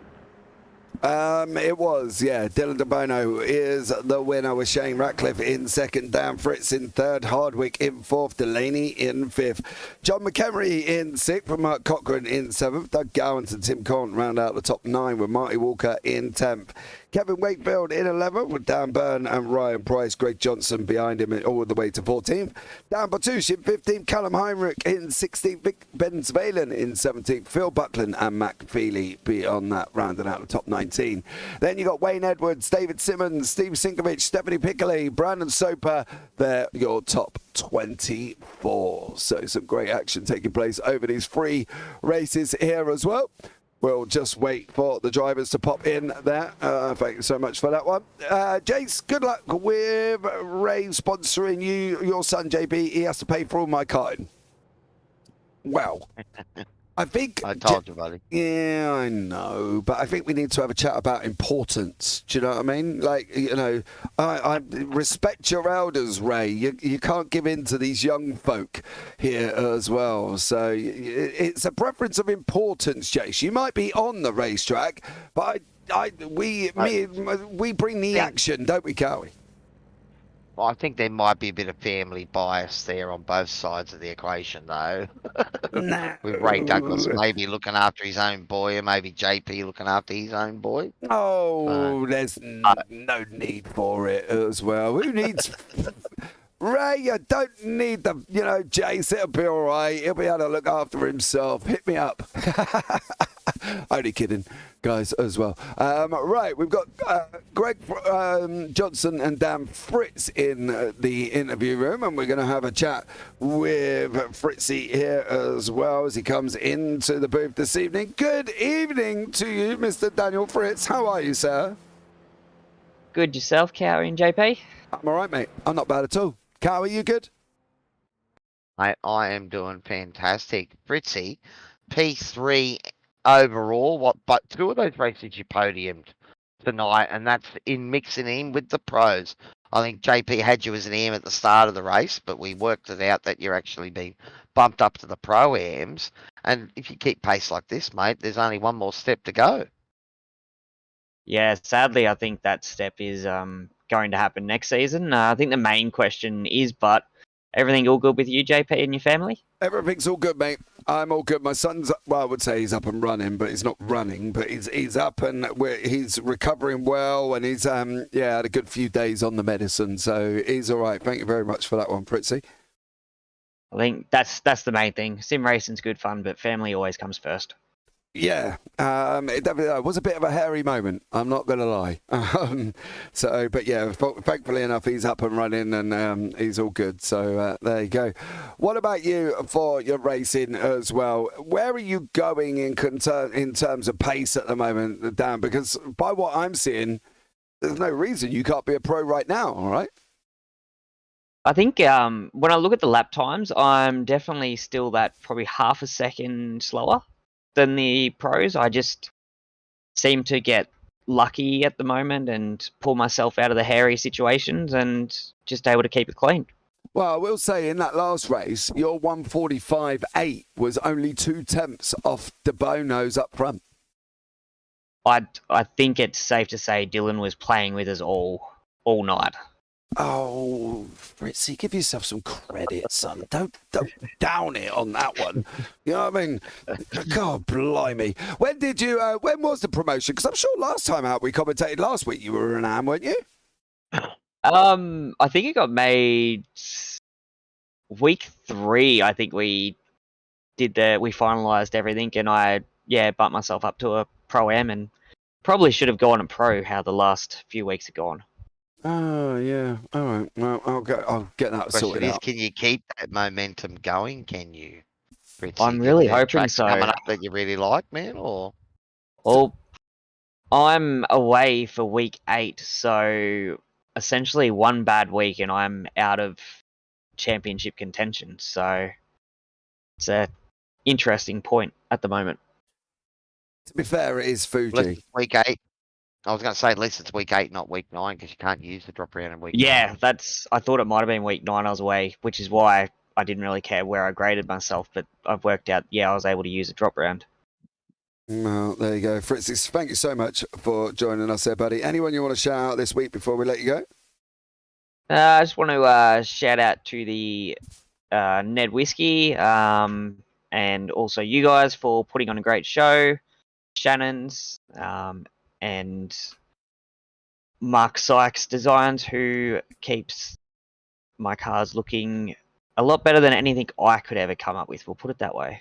I do know Mark, actually, as well. Mark's a great livery designer there. But Fritzy, thank you so much there, buddy. Have a good one, mate. And we'll look forward to seeing you next week. Hopefully I get to talk to you guys more. I'm sure Have a good one. Take care, buddy. Cheers. Right, next up in the interview booth, let's go. Greg Johnson was P3 in the AMs. Yeah, I was just looking at that one. Greg's in the booth for you there, Cowie. Shoot some questions at him.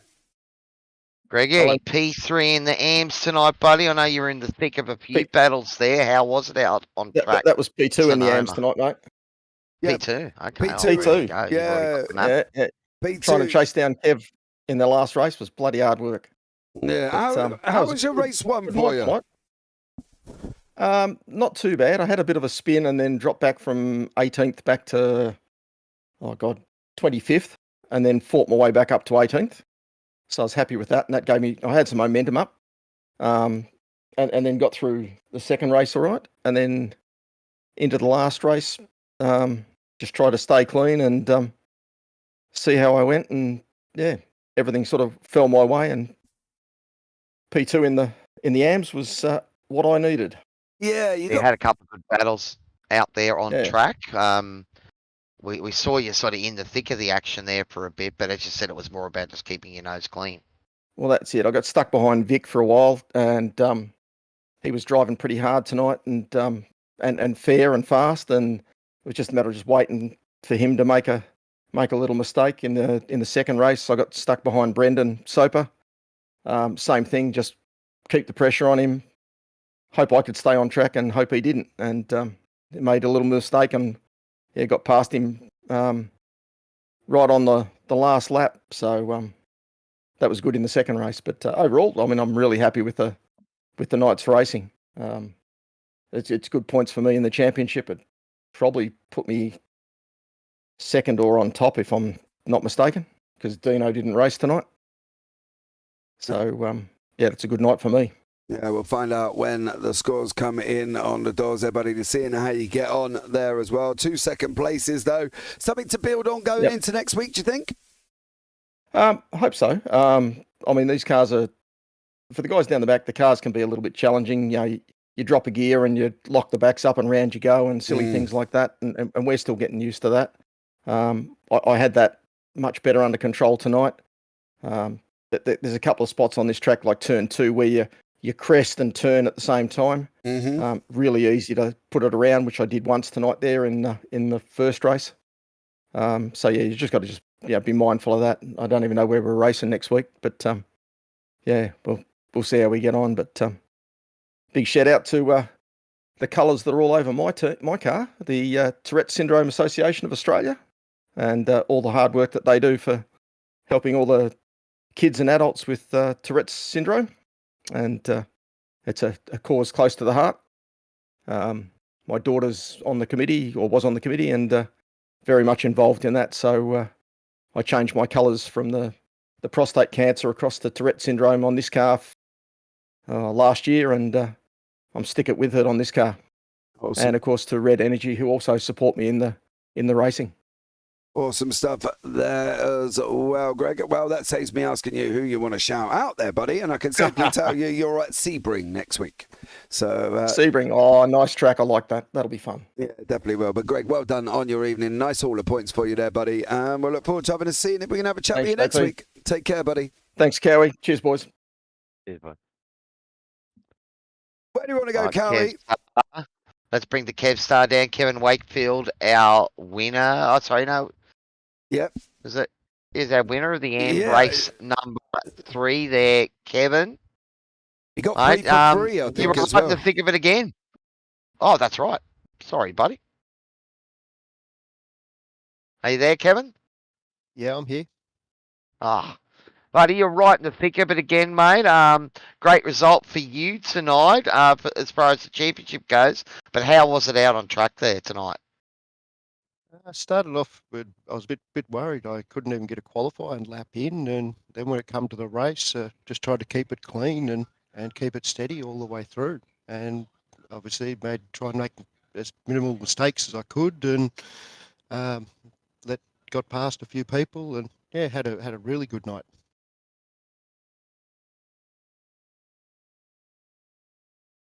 I was leaving you room there, JP. Sorry, buddy. I was going to let you carry on, Cowie. I was going to let you carry on interviewing there as well.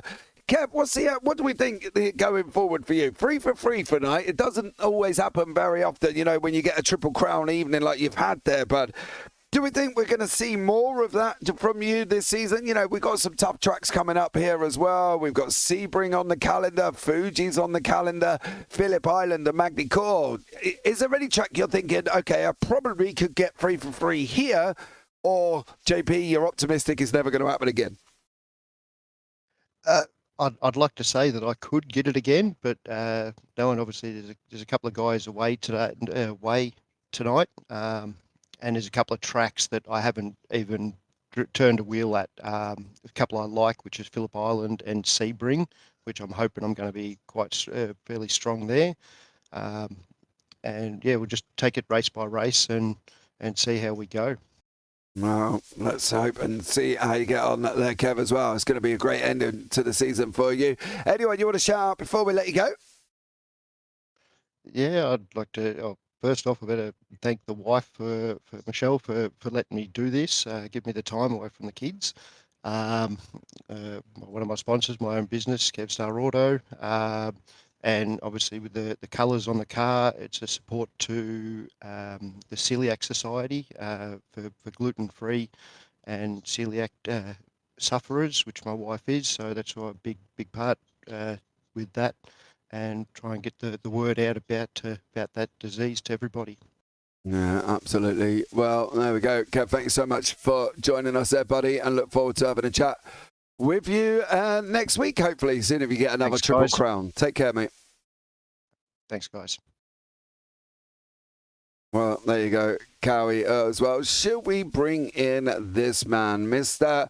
Sean Raddy Ratcliffe? Here as well. Shane, welcome in, buddy. How you getting on? How was it for you out there?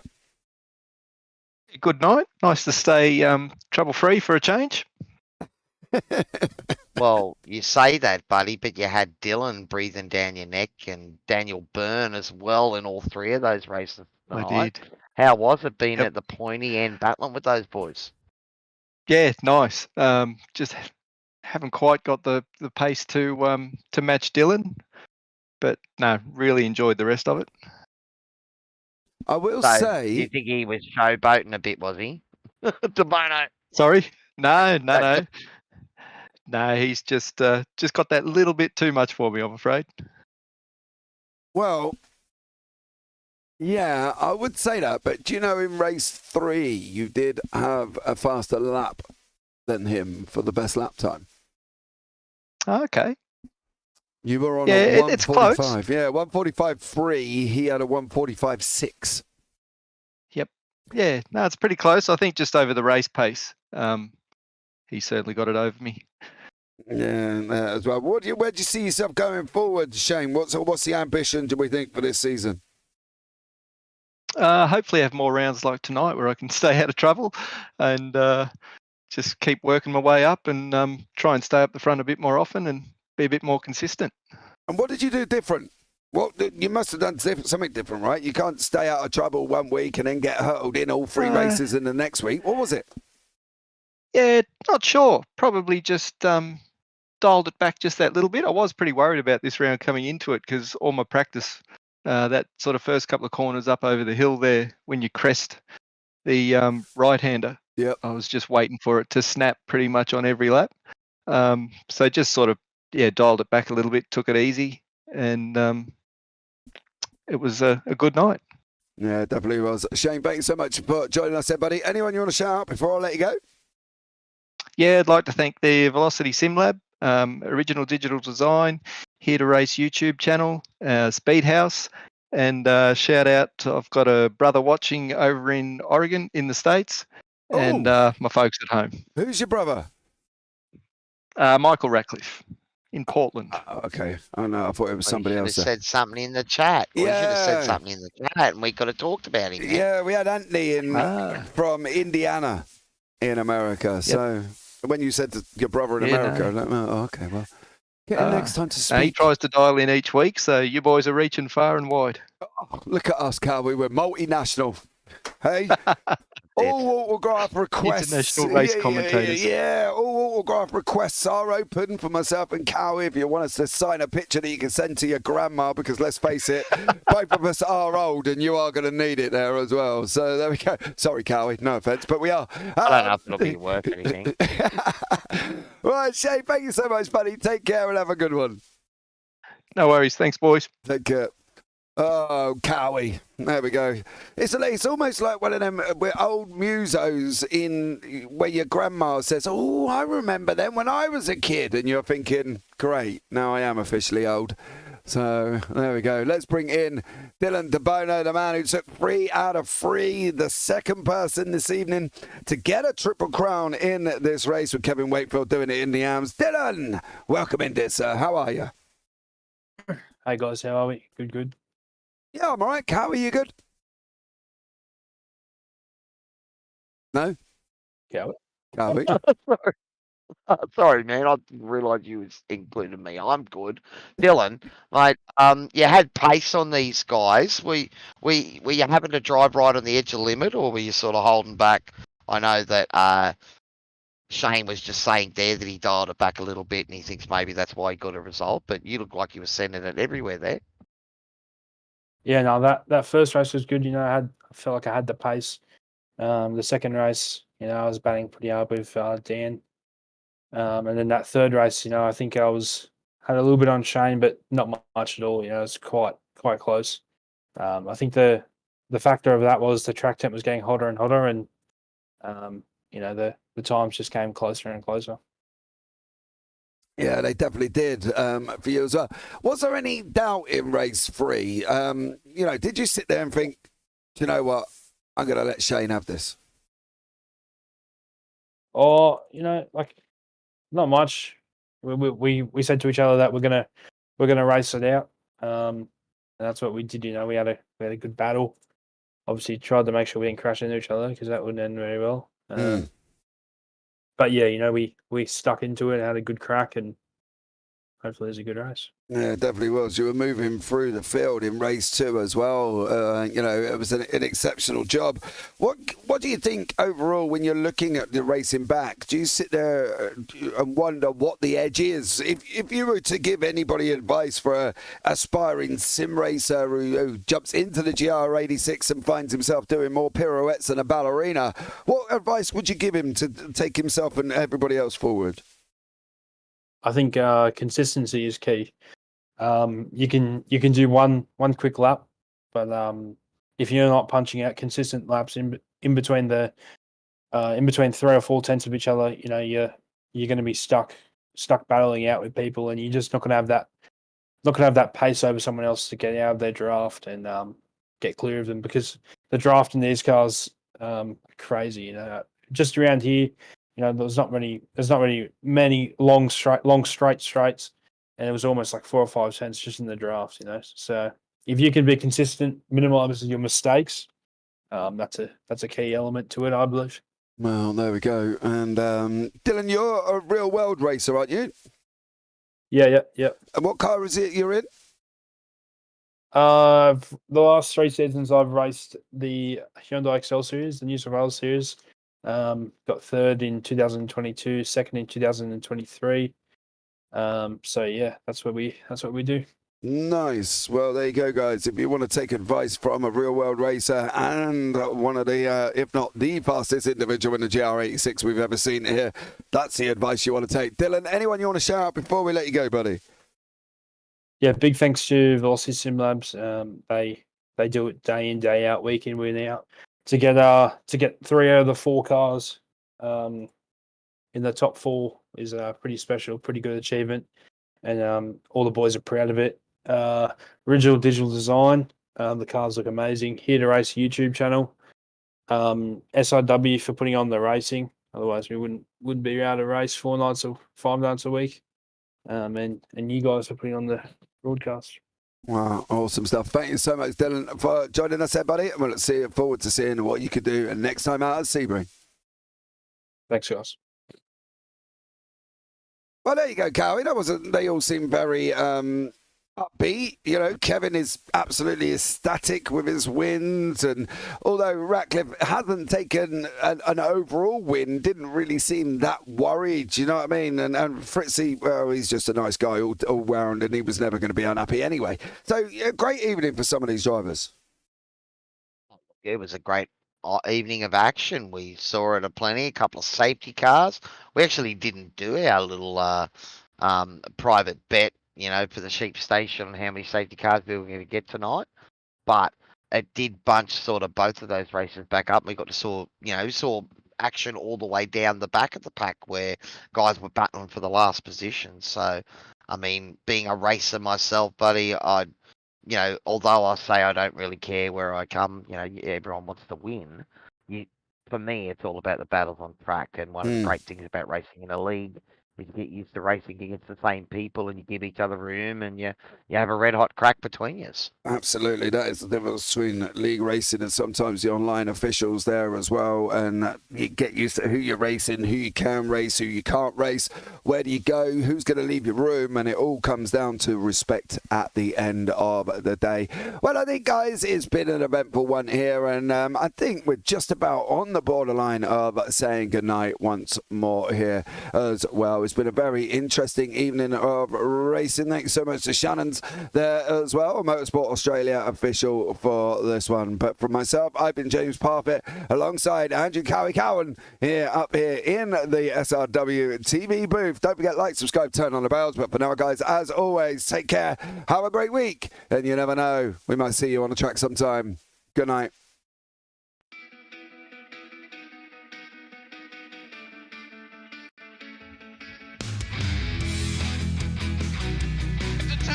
This is amazing. It was clash heads again.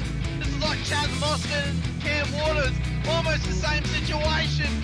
Better contact going down the hill. Sam Noble wants to sniff on Dave Coleman now. Sam Noble bottle right now because, tell you what, Bruce Tanak and Jamie Dyke just absolutely drove away from us.